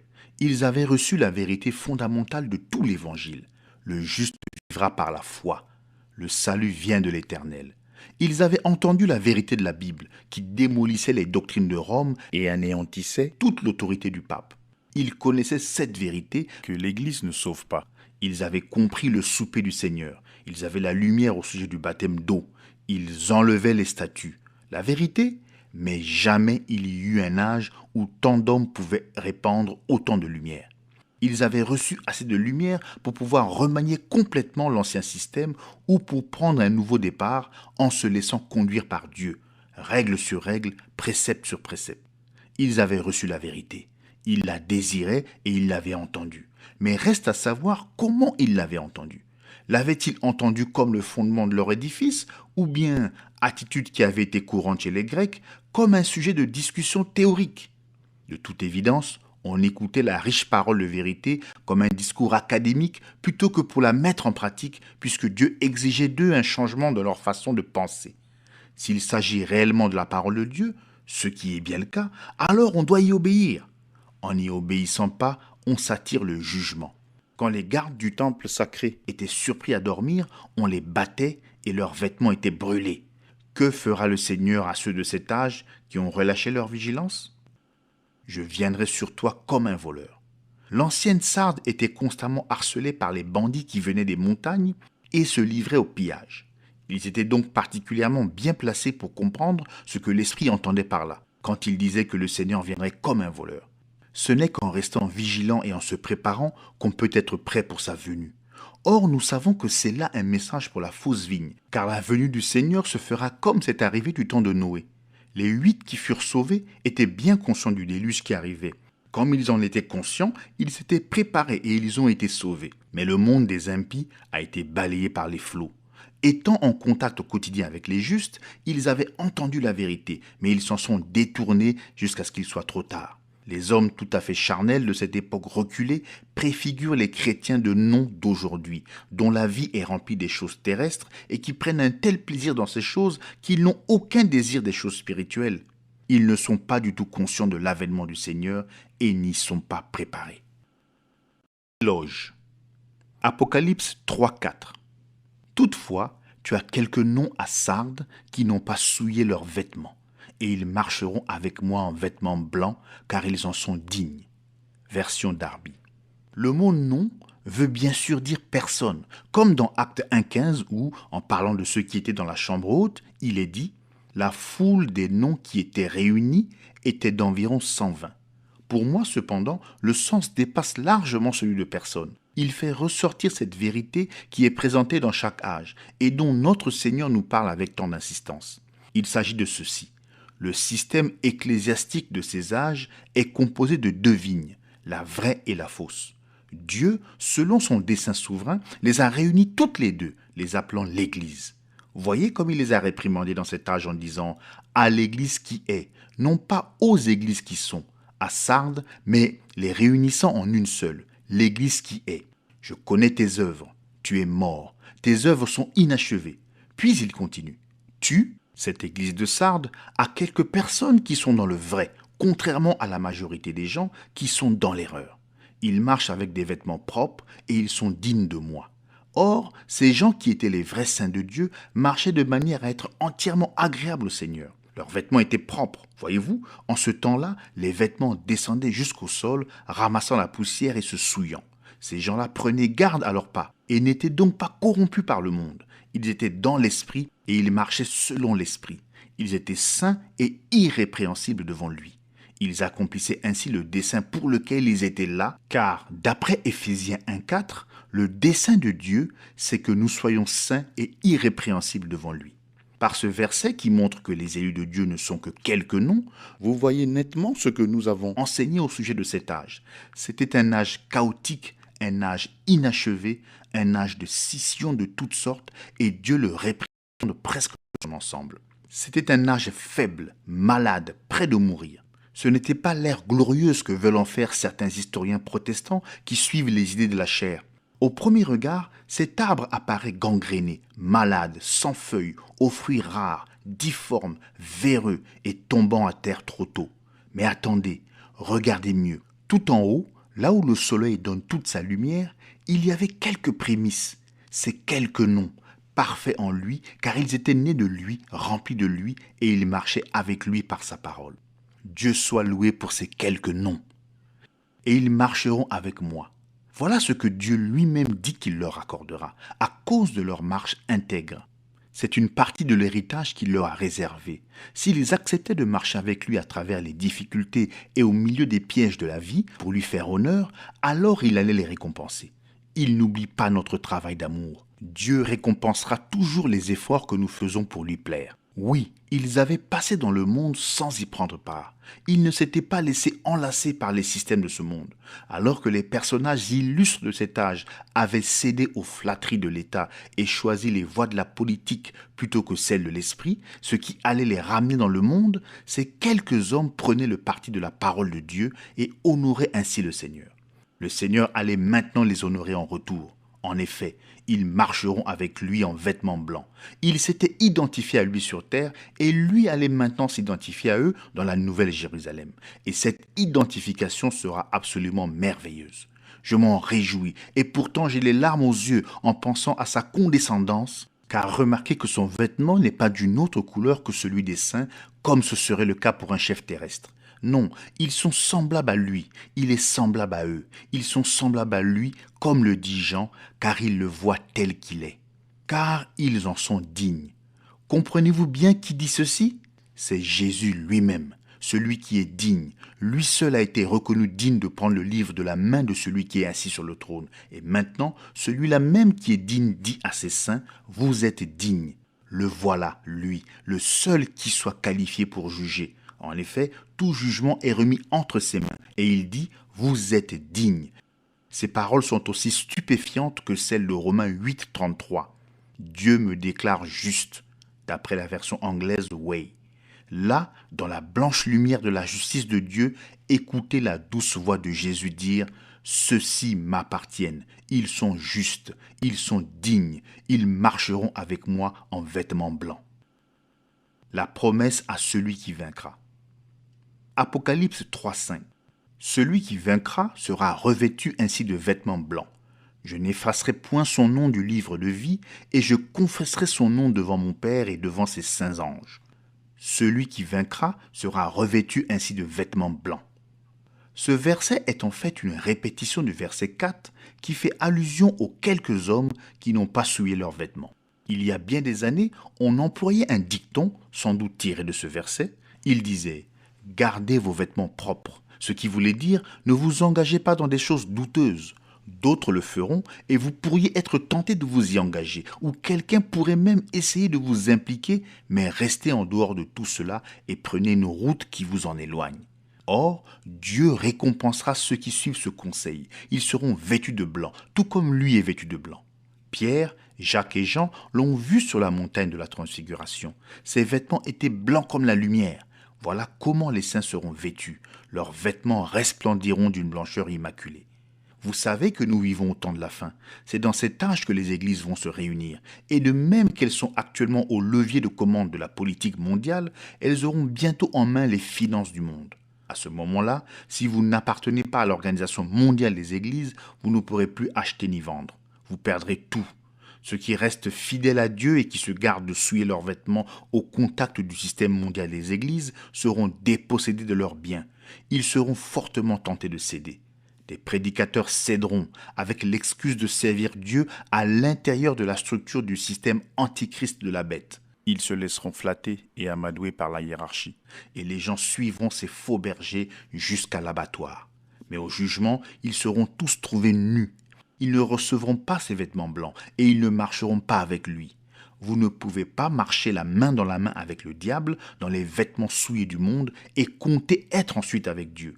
Il est temps de vous réveiller et d'entendre la voix de Dieu qui crie « Sortez du milieu d'elle, des religions organisées, mon peuple, afin que vous ne participiez point à ces péchés et que vous n'ayez point de part à ces fléaux. » Amen. C'est Dieu qui parle. Fuyez les religions de ce monde comme la peste. Ne marchez plus avec le monde et rendez votre vêtement blanc par la repentance et le sang de l'agneau. Mais faites-le maintenant, car demain, il pourrait être trop tard. Celui qui vaincra, je n'effacerai point son nom du livre de vie. Nous voici de nouveau devant un passage de la parole des plus difficiles à comprendre. Ce verset, étudié superficiellement, est utilisé aussi bien par les arminiens que par les calvinistes pour défendre leur point de vue. Les arminiens déclarent que ce verset annule incontestablement Jean 6, 37 à 44. Tous ceux que le Père me donne viendront à moi, et je ne mettrai pas dehors celui qui vient à moi, car je suis descendu du ciel pour faire non ma volonté, mais la volonté de celui qui m'a envoyé. Or, la volonté du Père qui m'a envoyé, c'est que je ne perde aucun de tous ceux qu'il m'a donnés, mais que je les ressuscite au dernier jour. Les Juifs murmuraient à son sujet parce qu'il avait dit « Je suis le pain qui est descendu du ciel ». Et ils disaient « N'est-ce pas là Jésus, le fils de Joseph, celui dont nous connaissons le Père et la Mère ? Comment donc dit-il « Je suis descendu du ciel » Jésus leur répondit « Ne murmurez pas entre vous. Nul ne peut venir à moi si le Père qui m'a envoyé ne l'attire, et je le ressusciterai au dernier jour. » L'arminianisme fait de la volonté du Père non un propos souverain, mais simplement un désir passif. Il resterait en dehors de tout cela, se contentant de voir ce que feraient les hommes de ces bons et gracieux dons, et même de la vie éternelle. Les calvinistes le voient autrement. Ils voient dans ce verset une grande consolation donnée aux saints affligés et accablés. Qu'importe ces temps de malheur, ces terribles persécutions, car le vainqueur est celui qui croit que Jésus est le Christ. Son nom ne sera pas effacé de ce livre. Certains d'entre eux disent aussi que ce livre de vie n'est pas le même que le livre de vie de l'agneau. Mais comme toujours, quand on étudie un verset superficiellement, on n'en tire qu'une signification superficielle. La possibilité qu'un nom soit effacé des registres de Dieu mérite plus qu'une étude superficielle, car jusqu'à présent, la plupart de ceux qui étudient la parole ont simplement tiré la conclusion que Dieu inscrit le nom de ceux qui sont nés de nouveau dans le livre de vie de l'agneau au moment de leur nouvelle naissance. Et si pour une quelconque raison ce nom doit être enlevé, sa place dans le livre redeviendra simplement un espace blanc, comme avant qu'il y soit inscrit. Ceci est 100% contraire à ce qu'enseigne réellement la parole. Pour commencer notre étude, disons tout de suite que pas un seul passage de l'Écriture n'enseigne que Dieu est en train d'établir une liste de noms. Tout cela a été fait avant la fondation du monde, comme nous allons bientôt le montrer. Ainsi, nous n'allons pas simplement nous engager dans l'étude de deux groupes de gens qui ont chacun eu l'occasion de recevoir la vie éternelle, les uns l'acceptant, leur nom étant inscrit, les autres la refusant, leur nom n'étant pas inscrit. En fait, nous montrerons par l'Écriture que des multitudes de gens qui n'ont pas passé par la nouvelle naissance entreront dans la vie éternelle. Aussi étrange que cela paraisse, c'est absolument vrai. Nous montrerons aussi qu'il y a un groupe de gens dont les noms ont été inscrits avant la fondation du monde et dont les noms ne peuvent en aucun cas être enlevés. Mais nous montrerons aussi qu'il y a un autre groupe dont les noms étaient inscrits avant la fondation du monde et dont les noms seront effacés. D'abord, il n'y a aucune raison de prétendre que le livre de vie de l'agneau soit différent du livre de vie. Le livre de vie pourrait être appelé le livre de vie de l'agneau ou le livre de vie de Christ, ou même ton livre, ou le livre des vivants. Il ne contient que des noms. Apocalypse 13, 8. Et tous les habitants de la terre l'adoreront. La bête, ceux dont le nom n'a pas été écrit dans le livre de vie de l'agneau qui a été immolé dès la fondation du monde. Apocalypse 17, 8. La bête que tu as vue était et elle n'est plus. Elle doit monter de l'abîme et aller à la perdition. Et les habitants de la terre, ceux dont le nom n'a pas été écrit dès la fondation du monde dans le livre de vie, s'étonneront en voyant la bête parce qu'elle était et qu'elle n'est plus et qu'elle reparaîtra. Apocalypse 20, 12 à 15. Et je vis les morts, les grands et les petits, qui se tenaient devant Dieu. Des livres furent ouverts. Et un autre livre fut ouvert, celui qui est le livre de vie. Et les morts furent jugés selon leurs œuvres, d'après ce qui était écrit dans ces livres. La mer rendit les morts qui étaient en elle. La mort et le séjour des morts rendirent les morts qui étaient en eux. Et chacun fut jugé selon ses œuvres.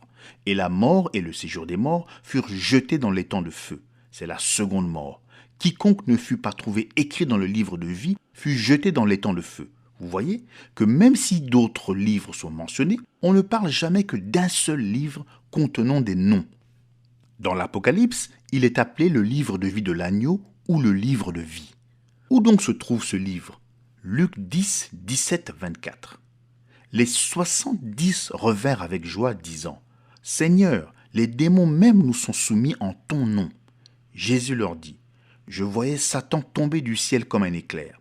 Voici, je vous ai donné le pouvoir de marcher sur les serpents et les scorpions et sur toute la puissance de l'ennemi, et rien ne pourra vous nuire. Cependant, ne vous réjouissez pas de ce que les esprits vous sont soumis, mais réjouissez-vous de ce que vos noms sont écrits dans les cieux. » En ce moment même, Jésus tressaillit de joie par le Saint-Esprit et il dit « Je te loue, Père, Seigneur du ciel et de la terre, de ce que tu as caché ces choses aux sages et aux intelligents, et de ce que tu les as révélées aux enfants. Oui, Père, je te loue de ce que tu l'as voulu ainsi. Toutes choses m'ont été données par mon Père, et personne ne connaît qui est le Fils, si ce n'est le Père, ni qui est le Père, si ce n'est le Fils, et celui à qui le Fils veut le révéler. » Et se tournant vers les disciples, il leur dit en particulier « Heureux les yeux qui voient ce que vous voyez, car je vous dis que beaucoup de prophètes et de rois ont désiré voir ce que vous voyez et ne l'ont pas vu, entendre ce que vous entendez et ne l'ont pas entendu. Le livre de vie se trouve donc bien au ciel, et il sera au jugement du grand trône blanc. » Dans ces versets, Jésus dit que leurs noms étaient écrits au ciel. Ils étaient écrits dans le livre de vie, car c'est là que sont mis les noms. Jésus parlait aux 70, verset 17, mais également aux 12, verset 23. Ils se réjouissaient tous de ce que les démons leur étaient soumis dans le nom de Jésus. À cela, Christ répliqua « Ne vous réjouissez pas de ce que les esprits vous sont soumis, mais de ce que vos noms sont écrits dans les cieux, le livre de vie. » Or, vous remarquerez ici que Judas était l'un de ceux qui chassaient les démons au nom de Jésus, mais nous savons qu'il était un démon, le fils de perdition. Jean 6, 70-71. Jésus leur répondit, « N'est-ce pas moi qui vous ai choisi, vous les 12, et l'un de vous est un démon ?» Il parlait de Judas Iscariote, fils de Simon, car c'était lui qui devait le livrer, lui, l'un des 12. Jean 17, 12. Lorsque j'étais avec eux dans le monde, je les gardais en ton nom. J'ai gardé ceux que tu m'as donnés, et aucun d'eux ne s'est perdu, sinon le fils de perdition, afin que l'écriture fût accomplie. Jean 13, 10, 11 et 18. Jésus lui dit, « Celui qui est lavé n'a besoin que de laver ses pieds pour être entièrement pur. Et vous êtes purs, mais non pas tous, car il connaissait celui qui le livrait. C'est pourquoi il dit, « Vous n'êtes pas tous purs. Ce n'est pas de vous tous que je parle. Je connais ceux que j'ai choisis, mais il faut que l'écriture s'accomplisse. Celui qui mange avec moi le pain a levé son talon contre moi. » Or, si les mots ne sont pas dénués de sens, nous devons bien admettre que Judas a été choisi par Jésus, Jean 13, 18, et pourtant il n'était pas pur, Jean 13, 10 et 11. Judas aussi fut donné à Jésus par le Père, Jean 17, 12.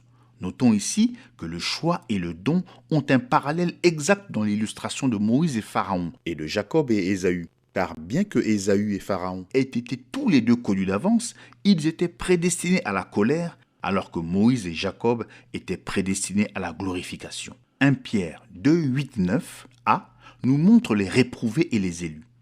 Ils s'y heurtent pour n'avoir pas cru à la parole, et c'est à cela qu'ils ont été destinés. Vous, au contraire, vous êtes une race élue. Judas était compté parmi les 12, et il a bien eu part au ministère avec eux avant la Pentecôte. Acte 1, 16, 17. Hommes frères, Il fallait que s'accomplisse ce que le Saint-Esprit dans l'Écriture a annoncé d'avance par la bouche de David au sujet de Judas, qui a été le guide de ceux qui ont saisi Jésus. Il était compté parmi nous et il avait part au même ministère. La part que Judas avait parmi les 12 et qu'il a perdue ensuite n'était pas inférieure au ministère des 11 autres. Elle n'était pas non plus un ministère étranger, diabolique, qui se serait glissé parmi les ministères des autres. Acte 1, 25. Afin qu'il ait part à ce ministère et à cet apostolat que Judas a abandonné pour aller en son lieu. Judas, un démon, a perdu un ministère du Saint-Esprit qu'il avait reçu de Dieu. Il s'est tué et il est allé en son lieu. Son nom était même dans le livre de vie, mais son nom a été effacé. Avant de poursuivre ses pensées sur Judas, retournons dans l'Ancien Testament et voyons que Dieu avait déjà fait la même chose. Dans Genèse 35, 23-26, les fils de Jacob étaient au nombre de 12, et leurs noms étaient les suivants. Ruben, Siméon, Lévi, Judas, Issachar et Zabulon, Joseph et Benjamin, Dan et Nephtali, Gad et Aser. Les descendants de ces 12 fils sont devenus les 12 tribus d'Israël, excepté le fait qu'aucune tribu ne porte le nom de Joseph. En effet, selon le plan de Dieu, il devait y avoir 13 tribus, et les 2 fils de Joseph ont reçu le privilège de faire passer le nombre de 12 à 13. Vous savez bien sûr que c'était nécessaire pour compenser la tribu de Lévi que Dieu avait mise à part pour le sacerdoce. Ainsi, quand Israël quitta l'Égypte et que Dieu leur donna le tabernacle dans le désert, nous voyons la tribu de Lévi exercer le sacerdoce pour 12 tribus dont les noms sont Ruben, Siméon, Issachar, Judas, Zabulon, Benjamin, Dan, Nephtali, Gad, Aser, Éphraïm et Manassé. L'ordre de départ les mentionne ainsi dans Nombre 10, 11, 28. On n'y parle pas de Joseph ni de Lévi. Mais si nous considérons Apocalypse 7, 4, 8, où il est dit « Ceux qui avaient été marqués du sceau, 144 000 de toutes les tribus des fils d'Israël », nous trouvons les noms suivants. Judas, Ruben, Gad, Aser, Nephtali, Manassé, Siméon, Lévi, Issachar, Zabulon, Joseph, Benjamin. Nous retrouvons 12 tribus, y compris Lévi et Joseph, mais sans Dan et Éphraïm. Une question se pose donc. Pourquoi ces 2 tribus ont-elles été effacées? La réponse se trouve dans Deutéronome 29, 16, 20. Vous savez de quelle manière nous avons habité dans le pays d'Égypte et comment nous avons passé au milieu des nations que vous avez traversées. Vous avez vu leurs abominations et leurs idoles, le bois et la pierre, l'argent et l'or qui sont chez elles. Qu'il n'y ait parmi vous ni homme, ni femme, ni famille, ni tribu, dont le cœur se détourne aujourd'hui de l'Éternel notre Dieu pour aller servir les dieux de ces nations-là. Qu'il n'y ait point parmi vous de racines qui produisent du poison et de l'absinthe. Que personne, après avoir entendu les paroles de cette alliance, contractée avec serment, ne se glorifie dans son cœur et ne dise « J'aurai la paix quand même je suivrai les penchants de mon cœur et que j'ajouterai l'ivresse à la soif. » L'Éternel ne voudra point lui pardonner. Mais alors, la colère et la jalousie de l'Éternel s'enflammeront contre cet homme. Toutes les malédictions écrites dans ce livre reposeront sur lui et l'Éternel effacera son nom de dessous les cieux. Voici la malédiction prononcée contre l'idolâtrie qui est la fornication spirituelle. La tribu qui se tournerait vers l'idolâtrie verrait son nom effacé. Et nous trouvons l'histoire des 2 tribus dont les noms ont été effacés pour cause d'idolâtrie dans 1 Roi 12, 25, 30. Jéroboam bâtit Sichem sur la montagne d'Éphraïm et il y demeura, puis il en sortit et bâtit Pénuel. Jéroboam dit en son cœur: le royaume pourrait bien maintenant retourner à la maison de David. Si ce peuple monte à Jérusalem pour faire des sacrifices dans la maison de l'Éternel, le cœur de ce peuple retournera à son seigneur, à Roboam, roi de Juda, et ils me tueront et retourneront à Roboam, roi de Juda. Après avoir demandé conseil, le roi fit 2 veaux d'or, et il dit au peuple: assez longtemps vous êtes montés à Jérusalem. Israël, voici ton Dieu, qui t'a fait sortir du pays d'Égypte. Il plaça l'un de ses veaux à Béthel, et il mit l'autre à Dan. Ce fut là une occasion de pécher. Le peuple alla devant l'un des veaux jusqu'à Dan. Osée 4, 17. Éphraïm est attaché à ses idoles, laisse-le. Notez bien que le châtiment de l'idolâtrie était que la tribu coupable verrait son nom effacé de dessous les cieux. Deutéronome 29, 20. Il n'est pas dit qu'il serait effacé dans les cieux, mais de dessous les cieux. Et c'est bien le cas, car Israël est maintenant retourné en Palestine et le Seigneur va bientôt marquer de son sceau 144 000 d'entre eux. Mais Dan et Éphraïm ne seront pas de ce nombre. Apocalypse 7, 4 à 8.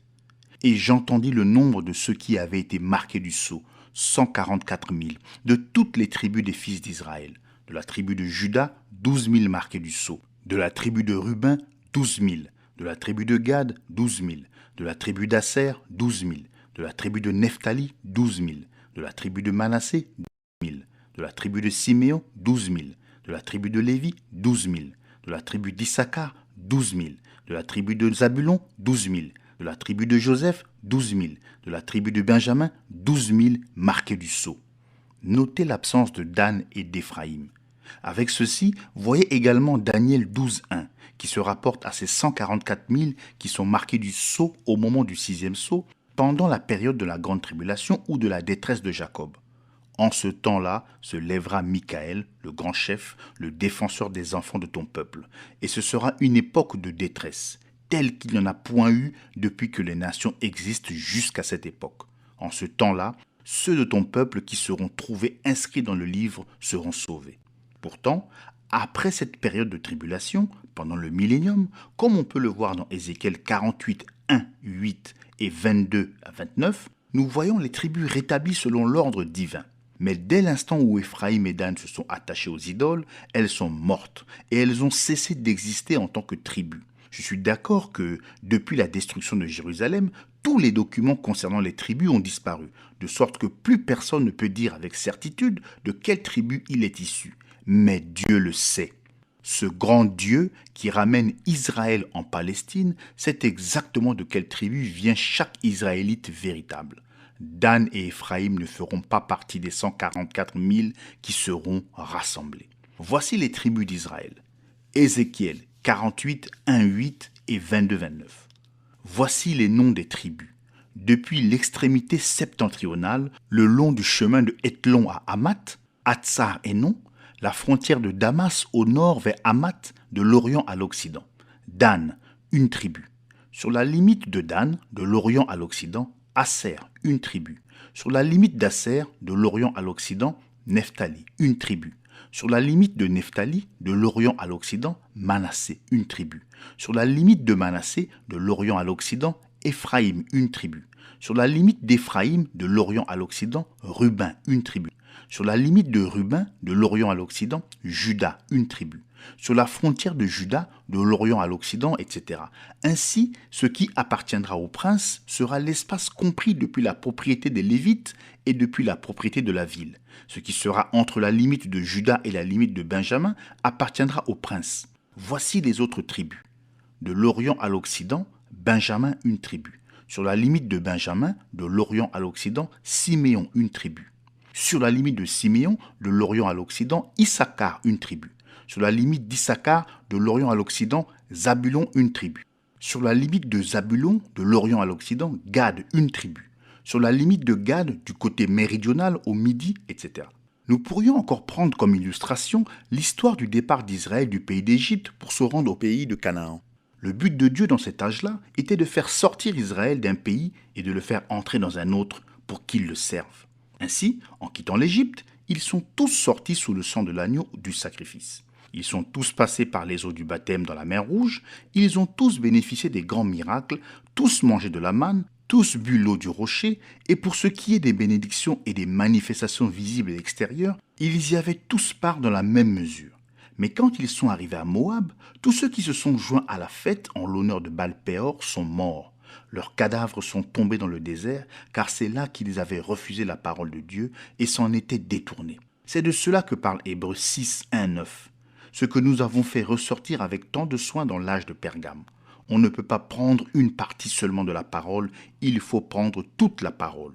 Il y a des gens qui semblent absorbés presque à 100% dans les choses de Dieu. Ils sont comme Judas. Personne d'autre que Jésus ne savait exactement quel genre de personnage était Judas. Ainsi, un beau jour, Judas fit exactement comme Israël avait fait la fois de Baal-Péor. Il décida de se joindre aux forces de la fausse vigne, d'entrer dans l'organisation financière et politique de la religion anti-parole et anti-Christ, et il le fit. ils s'étaient laissés tomber. Les 11 autres, non. Ils ne pouvaient pas être trompés car ils étaient du nombre des élus.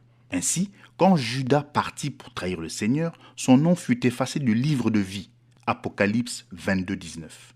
Maintenant, je suis sûr que vous avez remarqué que ceux dont le nom était dans le livre de vie faisaient partie de l'ordre religieux de l'époque. Ils se tournaient vers le vrai Dieu et l'adoraient, même s'ils ne l'adoraient pas selon la vérité, la parole. Comme Judas, ils ne sont pas allés jusqu'au bout. Voyez comment Judas avait été choisi par Dieu. Il avait été instruit dans la vérité. Il avait part à la connaissance des mystères.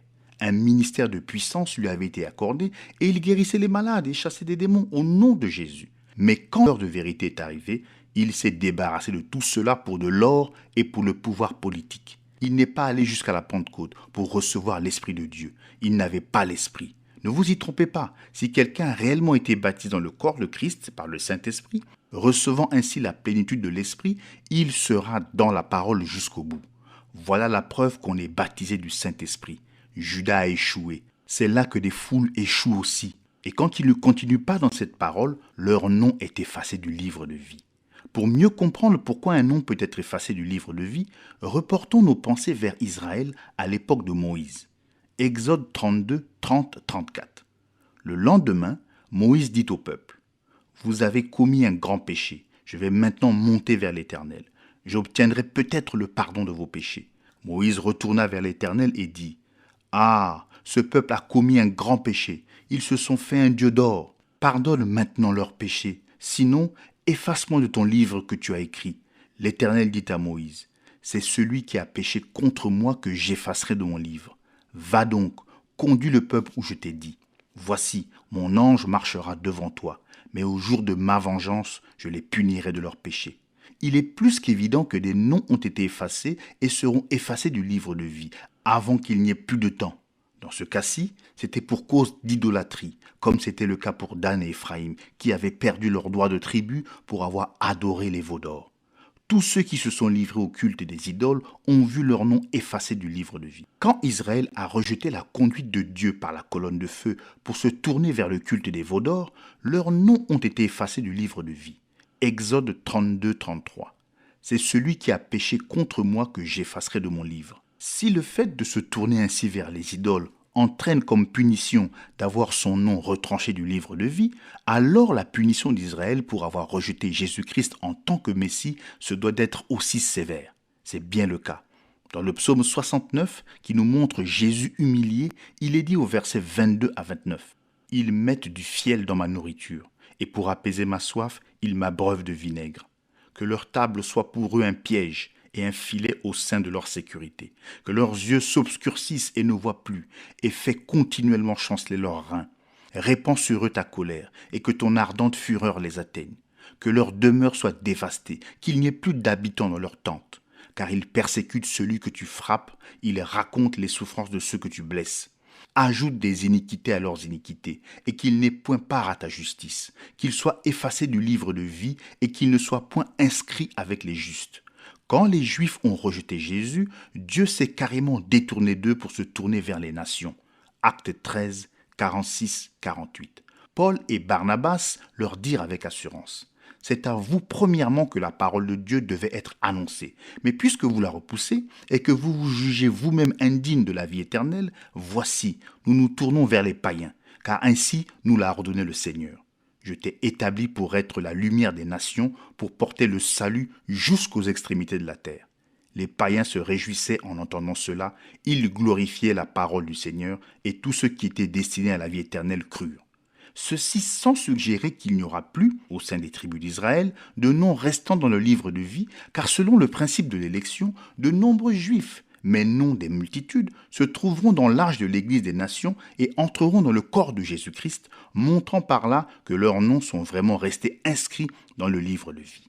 De même, comme nous le montrerons, selon le 5e sceau, le Seigneur donnera à des multitudes de Juifs martyrs un vêtement blanc et la vie éternelle. Il y aura aussi les 144 000 qui seront marqués du sceau à sa venue, prouvant ainsi que leur nom n'avait pas non plus été effacé. Mais comme le montre très clairement le psaume 69, ce sont les méchants et les impies qui rejettent Christ, ainsi que ceux qui détruisent son peuple dont les noms sont effacés. De même que la majorité d'Israël, le peuple élu de Dieu, a renoncé à ses droits au livre de vie en rejetant Jésus, ainsi la majorité de l'Église des nations sera condamnée et leurs noms seront donc effacés du livre de vie pour avoir rejeté la parole et être ainsi entrés dans le mouvement écuménique mondial qui est l'image faite à la bête. Voyons encore un autre point ici. Dans le jugement du grand trône blanc, les gens seront séparés. Le livre de vie sera ouvert et un autre livre sera ouvert. Matthieu 25, 31, 46. Lorsque le Fils de l'homme viendra dans sa gloire, avec tous les anges, il s'assiera sur le trône de sa gloire. Toutes les nations seront assemblées devant lui. Il séparera les uns d'avec les autres, comme le berger sépare les brebis d'avec les boucs. Et il mettra les brebis à sa droite et les boucs à sa gauche. Alors le roi dira à ceux qui seront à sa droite, « Venez, vous qui êtes bénis de mon Père. Prenez possession du royaume qui vous a été préparé dès la fondation du monde. Car j'ai eu faim et vous m'avez donné à manger. J'ai eu soif et vous m'avez donné à boire. J'étais étranger et vous m'avez recueilli. J'étais nu et vous m'avez vêtu. J'étais malade et vous m'avez visité. J'étais en prison et vous êtes venus vers moi. » Les justes lui répondront, « Seigneur, quand t'avons-nous vu avoir faim et t'avons-nous donné à manger, ou avoir soif et t'avons-nous donné à boire? Quand t'avons-nous vu étranger et t'avons-nous recueilli, ou nu et t'avons-nous vêtu? Quand avons-nous vu malade ou en prison et sommes-nous allés vers toi? » Et le roi leur répondra, « Je vous le dis en vérité, toutes les fois que vous avez fait ces choses à l'un de ces plus petits de mes frères, c'est à moi que vous les avez faites. » Ensuite, il dira à ceux qui seront à sa gauche, « Retirez-vous de moi, maudits, allez dans le feu éternel qui a été préparé pour le diable et pour ses anges. Car j'ai eu faim et vous ne m'avez pas donné à manger. J'ai eu soif et vous ne m'avez pas donné à boire. J'étais étranger et vous ne m'avez pas recueilli. J'étais nu et vous ne m'avez pas vêtu. J'étais malade et en prison et vous ne m'avez pas visité. » Ils répondront aussi, « Seigneur, quand avons-nous vu ayant faim, ou ayant soif, ou étranger, ou nu, ou malade, ou en prison, et ne t'avons-nous pas assisté? » Et il leur répondra, « Je vous le dis en vérité, toutes les fois que vous n'avez pas fait ces choses à l'un de ces plus petits, c'est à moi que vous ne les avez pas faites. Et ceux-ci iront au châtiment éternel, mais les justes à la vie éternelle. » Apocalypse 20, 11, 15. Puis je vis un grand trône blanc, et celui qui était assis dessus. La terre et le ciel s'enfuirent devant sa face, et il ne fut plus trouvé de place pour eux. Et je vis les morts, les grands et les petits, qui se tenaient devant Dieu. Des livres furent ouverts, et un autre livre fut ouvert, celui qui est le livre de vie. Et les morts furent jugés selon leurs œuvres, d'après ce qui était écrit dans ces livres. La mer rendit les morts qui étaient en elle, la mort et le séjour des morts rendirent les morts qui étaient en eux, et chacun fut jugé selon ses œuvres. Et la mort et le séjour des morts furent jetés dans l'étang de feu. C'est la seconde mort. Quiconque ne fut pas trouvé écrit dans le livre de vie fut jeté dans l'étang de feu. Les justes comme les injustes seront présents à ce jugement. C'est dit ici. Ces justes ne seront pas l'épouse, car l'épouse est assise avec lui pour juger. 1 Corinthiens 6, 2, 3. Ne savez-vous pas que les saints jugeront le monde? Et si c'est par vous que le monde est jugé, êtes-vous indigne de rendre les moindres jugements? Ne savez-vous pas que nous jugerons les anges? Et nous ne jugerions pas, à plus forte raison, les choses de cette vie? Apocalypse 3, 21. Celui qui vaincra, je le ferai asseoir avec moi sur mon trône, comme moi j'ai vaincu et me suis assis avec mon Père sur son trône. Vous voyez, l'épouse est avec lui sur le trône. Comme elle doit juger le monde, elle doit être assise avec lui pour juger. C'est exactement ce que Daniel a vu. Daniel 7, 9, 10. Je regardais pendant que l'on plaçait des trônes, et l'ancien des jours s'assit. Son vêtement était blanc comme la neige, et les cheveux de sa tête étaient comme de la laine pure. Son trône était comme des flammes de feu, et les roues comme un feu ardent. Un fleuve de feu coulait et sortait de devant lui. 1000 milliers le servaient, et 10 000 millions se tenaient en sa présence. Les juges s'assirent, et les livres furent ouverts. Vous voyez, nous retrouvons la même scène, car les 1000 milliers qui le servent sont l'épouse. En effet, qui sert l'époux si ce n'est sa femme? La question qui se pose maintenant est celle-ci. Pourquoi ces justes passent-ils en jugement? Il n'y a pas d'autre place où ils puissent apparaître, car il n'y a que 2 résurrections. Et puisqu'ils ne sont pas aptes à participer à la première résurrection, il faut qu'ils apparaissent dans la seconde résurrection, qui est une résurrection pour le jugement. Ceux qui sont aptes à participer à la première résurrection, l'épouse, ne passent pas en jugement. Jean 5, 24. En vérité, je vous le dis, celui qui écoute ma parole et qui croit à celui qui m'a envoyé, à la vie éternelle. C'est-à-dire que le croyant a déjà reçu la vie éternelle qui est en sa possession maintenant et ne vient point en jugement, mais il est passé, définitivement, de la mort à la vie. Mais notez bien que Jésus devait penser à un autre groupe qui, lors d'une certaine résurrection, allait recevoir la vie éternelle. Ils la recevront à la résurrection, ne l'ayant pas reçue auparavant en tant que membre de l'épouse. Jean 5, 28, 29. Ne vous étonnez pas de cela, car l'heure vient où tous ceux qui sont dans les sépulcres entendront sa voix et en sortiront. Ceux qui auront fait le bien ressusciteront pour la vie, mais ceux qui auront fait le mal ressusciteront pour le jugement. Or, nous savons tous que dans Jean 5, 28, 29, il ne s'agit pas de l'enlèvement, car seuls ceux qui sont morts en Christ sortiront de la tombe à ce moment-là pour être avec l'épouse qui vit encore sur la terre. 1 Thessaloniciens 4, 16, 17. Car le Seigneur lui-même a un signal donné, à la voix d'un archange et au son de la trompette de Dieu, descendra du ciel et les morts en Christ ressusciteront premièrement. Ensuite, nous les vivants qui serons restés, nous serons tous ensemble enlevés avec eux sur des nuées à la rencontre du Seigneur dans les airs. Et ainsi, nous serons toujours avec le Seigneur. Mais il est dit dans Jean 5, 28, 29 que tous sortiront des sépulcres. Cette fois, c'est la même résurrection dont il est parlé dans Apocalypse 20, 11, 15, où les morts sont amenés devant le Seigneur et jugés selon leurs œuvres, et où tous ceux dont le nom ne se trouve pas dans le livre de vie sont ensuite jetés dans l'étang de feu. Maintenant, nous nous trouvons devant la question de savoir pourquoi ils recevraient la vie éternelle lors du jugement, alors que les épîtres semblent bien préciser que l'on doit posséder l'Esprit de Christ ou périr. Quoi qu'il en semble, nous ne devons pas refuser de croire aux paroles de Jésus qui précisent bien que, parmi ceux qui sont inscrits dans le livre de vie, il y en a qui recevront la vie éternelle avant et d'autres après la résurrection générale. Paul n'élude pas cette vérité, car il dit clairement dans Philippiens 3, 11 « Pour parvenir, si je puis, à la résurrection d'entre les morts ». Cette phrase est très curieuse. Chacun de nous sait que nous aurons tous part à une résurrection, que cela nous plaise ou non. Tous ressusciteront. Ainsi, Paul ne pouvait guère dire « parvenir, si je puis, à une résurrection des morts ». En réalité, ce n'est pas cela qu'il dit. Le sens littéral de ce qu'il dit, c'est « parvenir, si je puis, à la pré-résurrection d'entre les morts ». Il ne s'agit pas ici de parvenir à la résurrection générale, la seconde résurrection, mais de parvenir à la première résurrection de laquelle il est dit « heureux et saints ceux qui ont part à la première résurrection ». La seconde mort n'a point de pouvoir sur eux, mais ils seront sacrificateurs de Dieu et de Christ, et ils régneront avec lui pendant 1000 ans. La première résurrection n'a rien à voir avec la seconde mort. Elle a lieu à la fin des 1000 ans, quand tout le reste des morts reviennent à la vie. En ce jour-là, certains entreront dans la vie éternelle, et d'autres seront emportés dans la seconde mort. Or, nous n'avons pas besoin de faire des suppositions au sujet de ceux qui recevront la vie à la seconde résurrection. Il nous est dit qu'ils la recevront parce qu'ils ont été bons envers les frères. Ceux qui ressusciteront pour être jetés dans l'étang de feu le seront parce qu'ils auront maltraité les frères. Puisque c'est la parole de Dieu, nous l'acceptons simplement. Il n'y a pas lieu de discuter, nous ne faisons qu'énoncer les faits. Pour encore plus de clarté, examinez attentivement les paroles de Matthieu 25, 31, 46.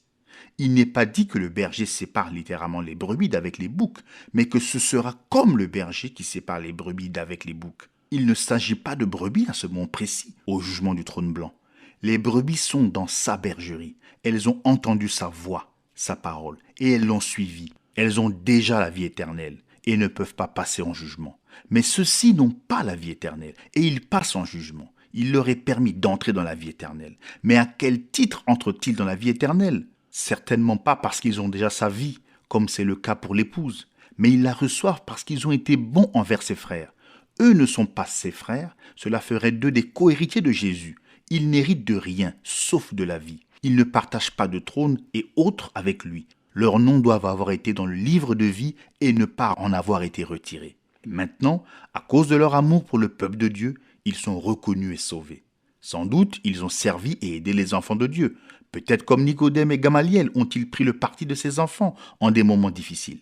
Si tout cela revêt une teinte de restauration, faites bien attention, car les méchants ne seront pas restaurés, mais jetés dans l'étang de feu. Les noms de beaucoup de ceux qui seront détruits étaient également dans le livre de vie, mais ils ont été effacés parce qu'ils n'ont pas honoré le peuple de Dieu, qui était la parole vivante manifestée, des lettres vivantes, pour leur époque. Maintenant, soyons bien clairs.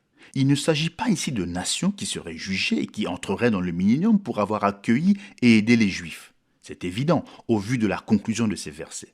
Et ceux-ci, les méchants, iront au châtiment éternel, l'étang de feu, mais les justes à la vie éternelle. Il n'est pas fait mention de deux jugements où les méchants sont précipités dans l'étang de feu. Seule la bête et le faux prophète sont jugés à la fin de la grande tribulation.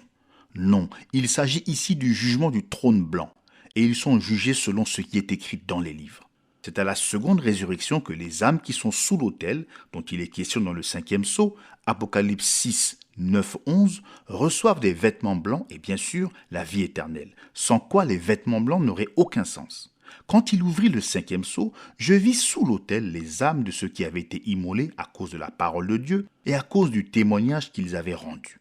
Ils crièrent d'une voix forte en disant : « Jusqu'à quand, souverain saint et véritable, tardes-tu à juger et à tirer vengeance de notre sang sur les habitants de la terre ? » Une robe blanche fut donnée à chacun d'eux, et il leur fut dit de se tenir en repos quelque temps encore, jusqu'à ce que fût complet le nombre de leurs compagnons de service et de leurs frères qui devaient être mis à mort comme eux. Remarquez bien ici qu'aucun de ceux qui étaient sous l'autel n'avait été tué à cause du témoignage de Jésus. Il n'était pas comme Antipas, qui avait été mis à mort pour avoir retenu son nom. Ceux-ci n'étaient pas nés de nouveau et ne possédaient pas la vie éternelle. Ils reviennent à la résurrection et reçoivent la vie parce qu'ils se sont appuyés sur la parole. Et voyez comme ils crient vengeance. Ils ne sont certes pas de la substance dont est faite l'épouse. L'épouse présente l'autre joue et dit : « Père, pardonne-leur. Ils ne savent pas ce qu'ils font. Ce sont des Juifs. » Forcément, puisqu'ils sont dans le 5e sceau, et c'est dans le 4e sceau que l'épouse des nations part dans l'enlèvement. Ainsi, ces Juifs ne sont pas nés de son esprit. Ils ne croient même pas que Jésus est le Messie. Mais comme ils avaient été aveuglés par Dieu dans l'intérêt des gens des nations, Dieu leur a donné la vie éternelle, parce que bien que n'ayant pas pu venir à lui, ils ont néanmoins été véritablement fidèles à tout ce qu'ils connaissaient de la parole, et ils sont morts pour elle. En effet, des multitudes sont morts sous Hitler, Staline, etc., et il en mourra encore. C'est à la seconde résurrection que les 5 vierges folles apparaîtront. Remarquez que c'étaient des vierges. Elles n'avaient pas le Saint-Esprit, ce qui fait qu'elles ne pouvaient pas être de l'épouse, alors que les 5 vierges sages, qui avaient de l'huile, sont devenus des membres de cette épouse. Mais ces gens-là, puisqu'ils étaient à part, puisqu'ils aimaient Dieu, qu'ils essayaient de demeurer fidèles à la parole selon ce qu'ils en connaissaient, et qu'ils ont apporté leur aide à l'œuvre du Seigneur, ils réapparaîtront au temps de la fin. Ils seront absents du millénium qui, comme vous commencez à le voir par ces vérités, est une période beaucoup plus importante et merveilleuse que nous n'aurions pu le penser ou le croire. Tous ces gens avaient leurs noms inscrits dans le livre de vie, et ces noms y sont restés. Mais quels sont les noms qui n'y sont pas restés ? Ceux qui ont été effacés, ce sont les noms des membres du système mondial des églises qui ont combattu l'épouse. Ceux-là perdront tout. Ils seront jetés dans l'étang de feu. Avant de poursuivre, faisons le point sur ce que nous avons vu jusqu'à présent. En premier lieu, nous savons en toute certitude que le dessein de Dieu en est un d'élection. Il en avait formé le dessein en lui-même. C'était le dessein de Dieu de susciter un peuple semblable à lui, qui serait une épouse parole. Elle a été choisie en lui avant la fondation du monde. Elle a été connue et aimée d'avance, avant même d'être apparue sur terre au cours des âges. Elle a été rachetée par son sang et elle ne pourra jamais passer en jugement. Elle ne peut pas être jugée, car aucun péché ne peut lui être imputé. Romains 4, 8. Heureux l'homme à qui le Seigneur n'impute pas son péché, mais elle sera avec lui sur son trône de jugement pour juger le monde et même les anges. Son nom, chacun de ses membres, a été inscrit dans une section du livre de vie de l'agneau avant la fondation du monde. En second lieu, il y a une autre catégorie. Leurs noms sont aussi inscrits dans le livre de vie et ils apparaîtront dans la seconde résurrection.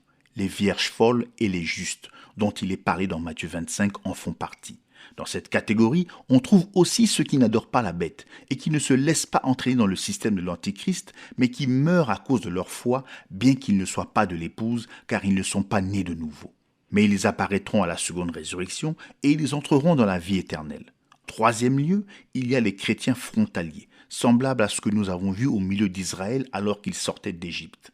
Leurs noms étaient inscrits dans le livre de vie et leurs œuvres étaient inscrites dans les livres.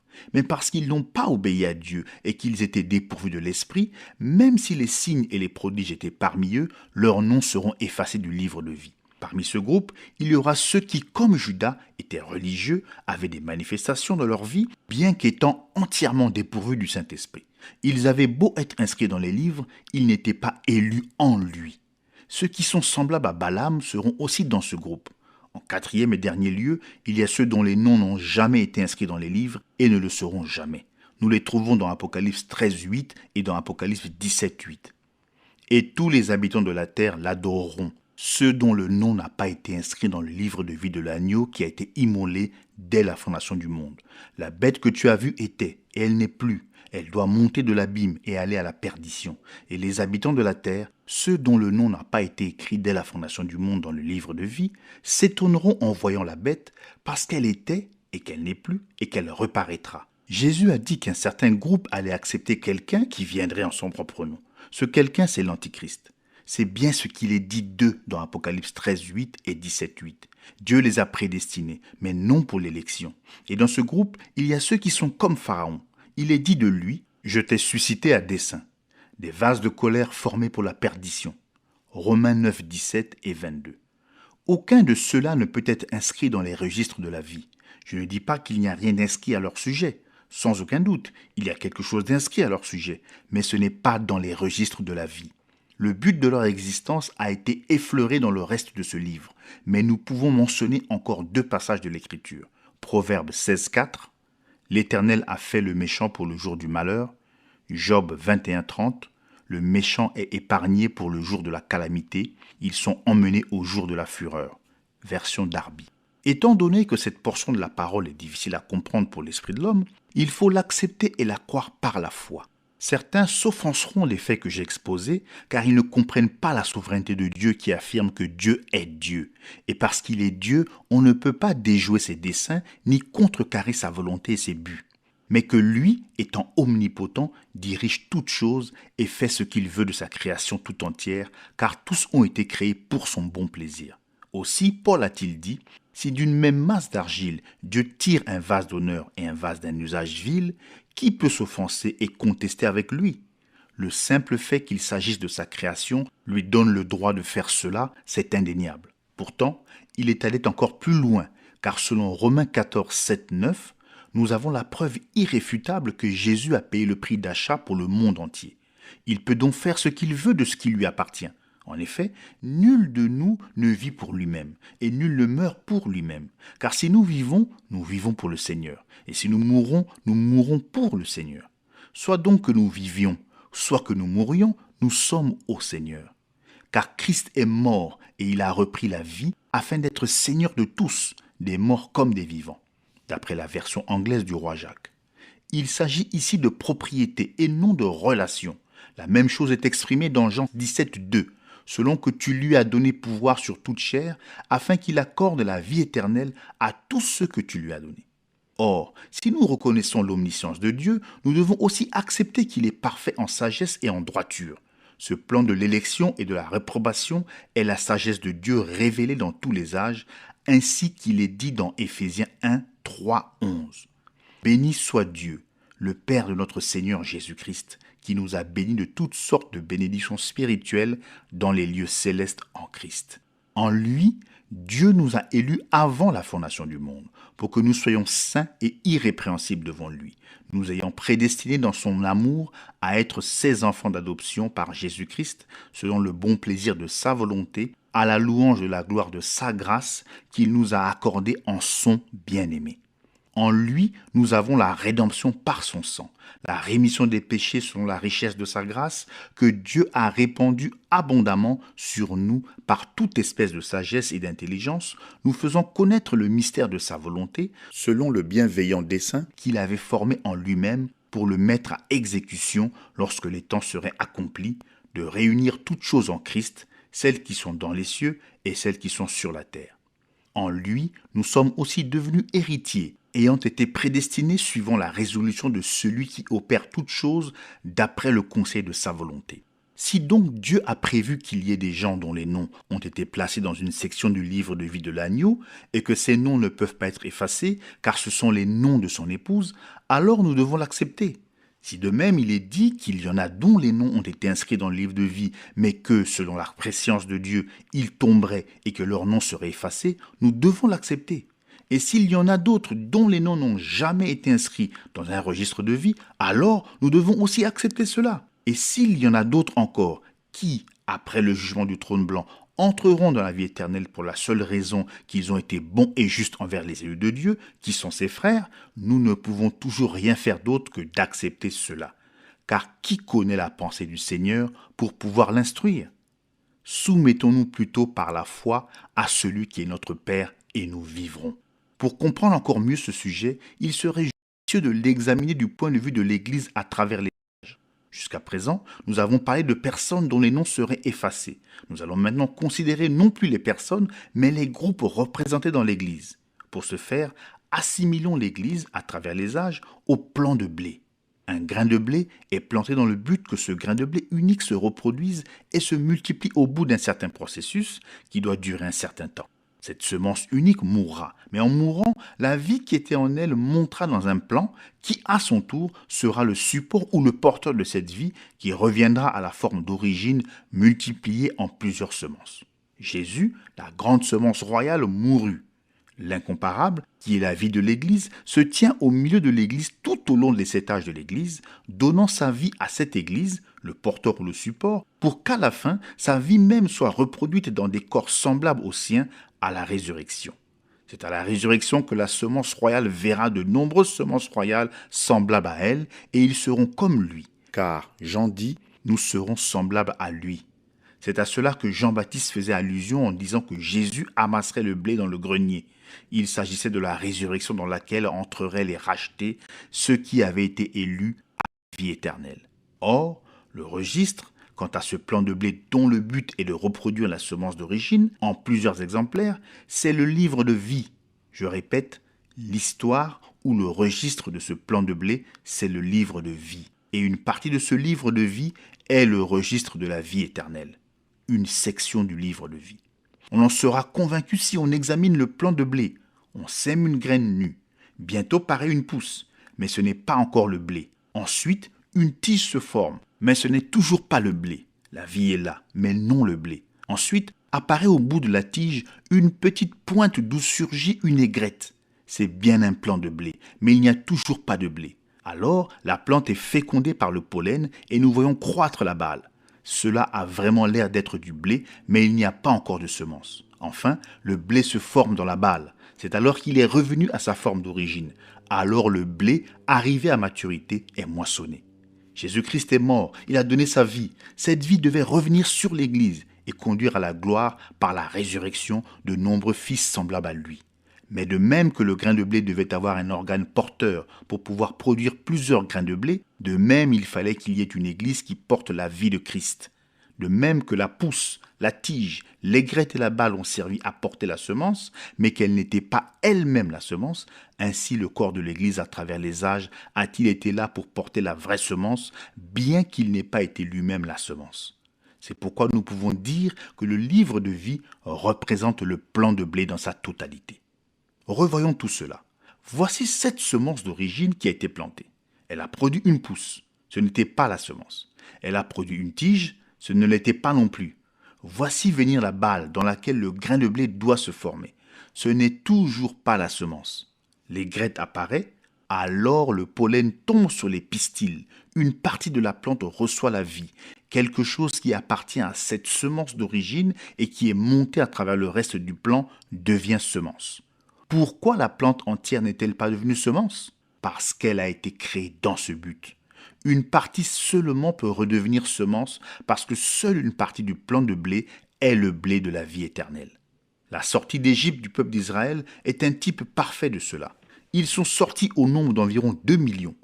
Tous ont échappé par le sang du sacrifice. Tous ont été baptisés dans la mer Rouge. Tous sont sortis de l'eau. bénéficiant des manifestations et des bénédictions du Saint-Esprit. Tous ont mangé la nourriture des anges. Tous ont bu au rocher qui les suivait. Pourtant, tous, à quelques rares exceptions près, n'étaient rien de plus que des porteurs pour leurs enfants qui devaient les suivre et entrer dans le pays de Canaan. Tout Israël n'est pas Israël. Et tous, à part une infime minorité, ont vu leur nom effacé du livre de vie. Il en est exactement de même aujourd'hui dans l'Église.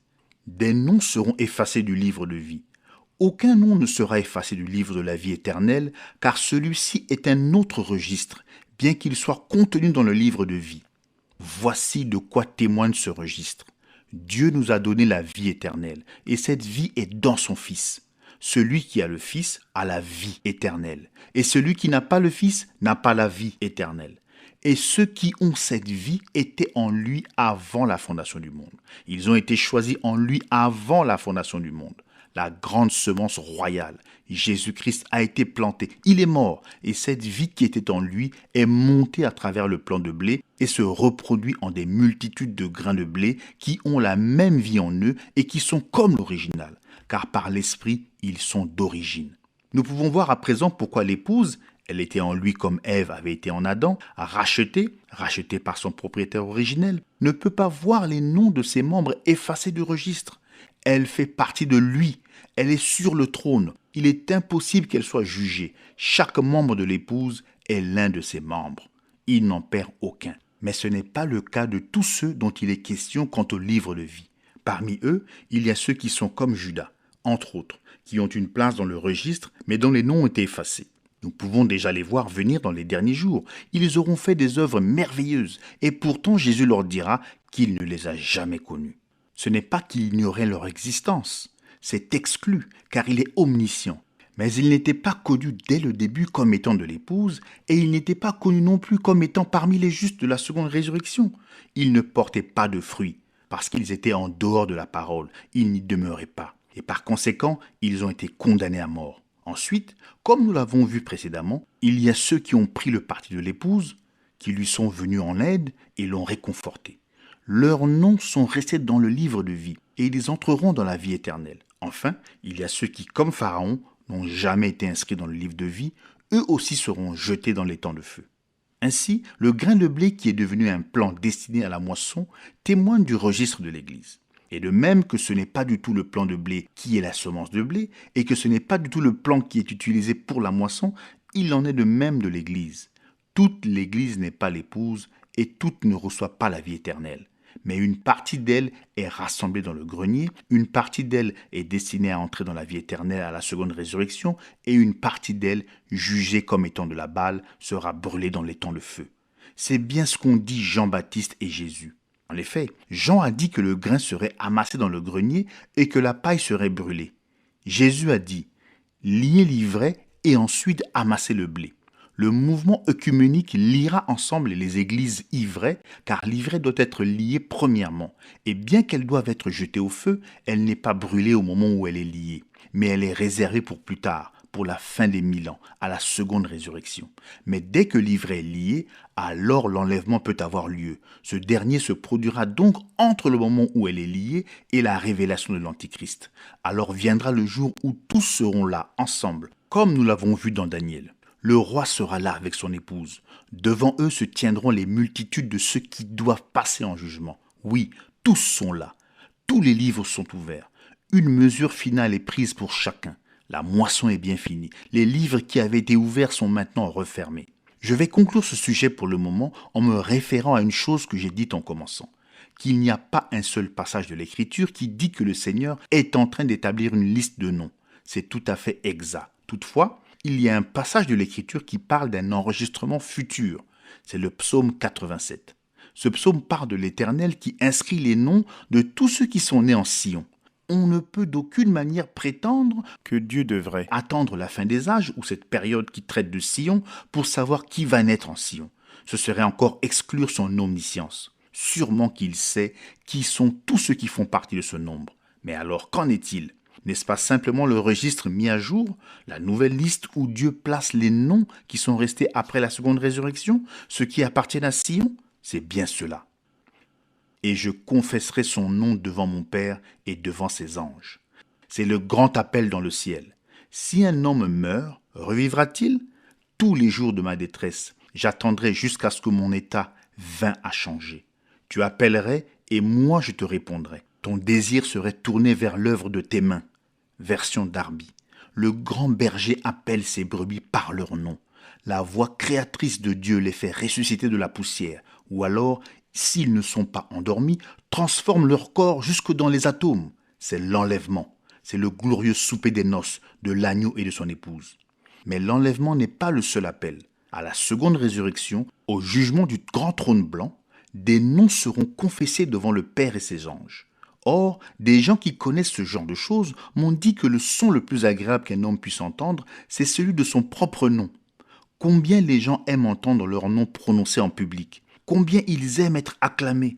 Mais aucune voix terrestre ne prononcera jamais votre nom d'une manière aussi agréable que lorsque la voix de Dieu le prononcera, si votre nom se trouve dans le livre de vie et y reste pour être révélé devant les saints anges. Quel beau jour ce sera quand nous entendrons Jésus dire « Père, ils ont confessé mon nom devant les hommes au jour de leur pèlerinage terrestre. Je vais maintenant confesser leur nom devant toi et devant tous les anges du ciel. » Que celui qui a des oreilles entende ce que l'Esprit dit aux églises. Une fois encore, l'Esprit a parlé. Une fois encore, nous avons examiné l'exposé de ce que l'Esprit dit à un autre âge. Nous avons trouvé les faits exposés entièrement exacts. Un autre âge a passé, et tout s'est accompli exactement comme il l'avait prédit. Quelle consolation pour nous qui espérons faire partie de l'épouse du dernier jour. En effet, nos cœurs tressaillent de joie, car nous savons qu'il est fidèle et qu'il accomplira chacune de ses promesses. S'il a été loyal et fidèle envers ceux de l'âge de Sardes, alors il l'est tout autant pour notre âge. Si par sa grâce et sa puissance, ils seront reçus et approuvés par lui, il en sera de même pour nous. Marchons donc jusqu'à la perfection, et nous irons dans les airs à la rencontre du Seigneur, et nous serons avec lui pour toujours.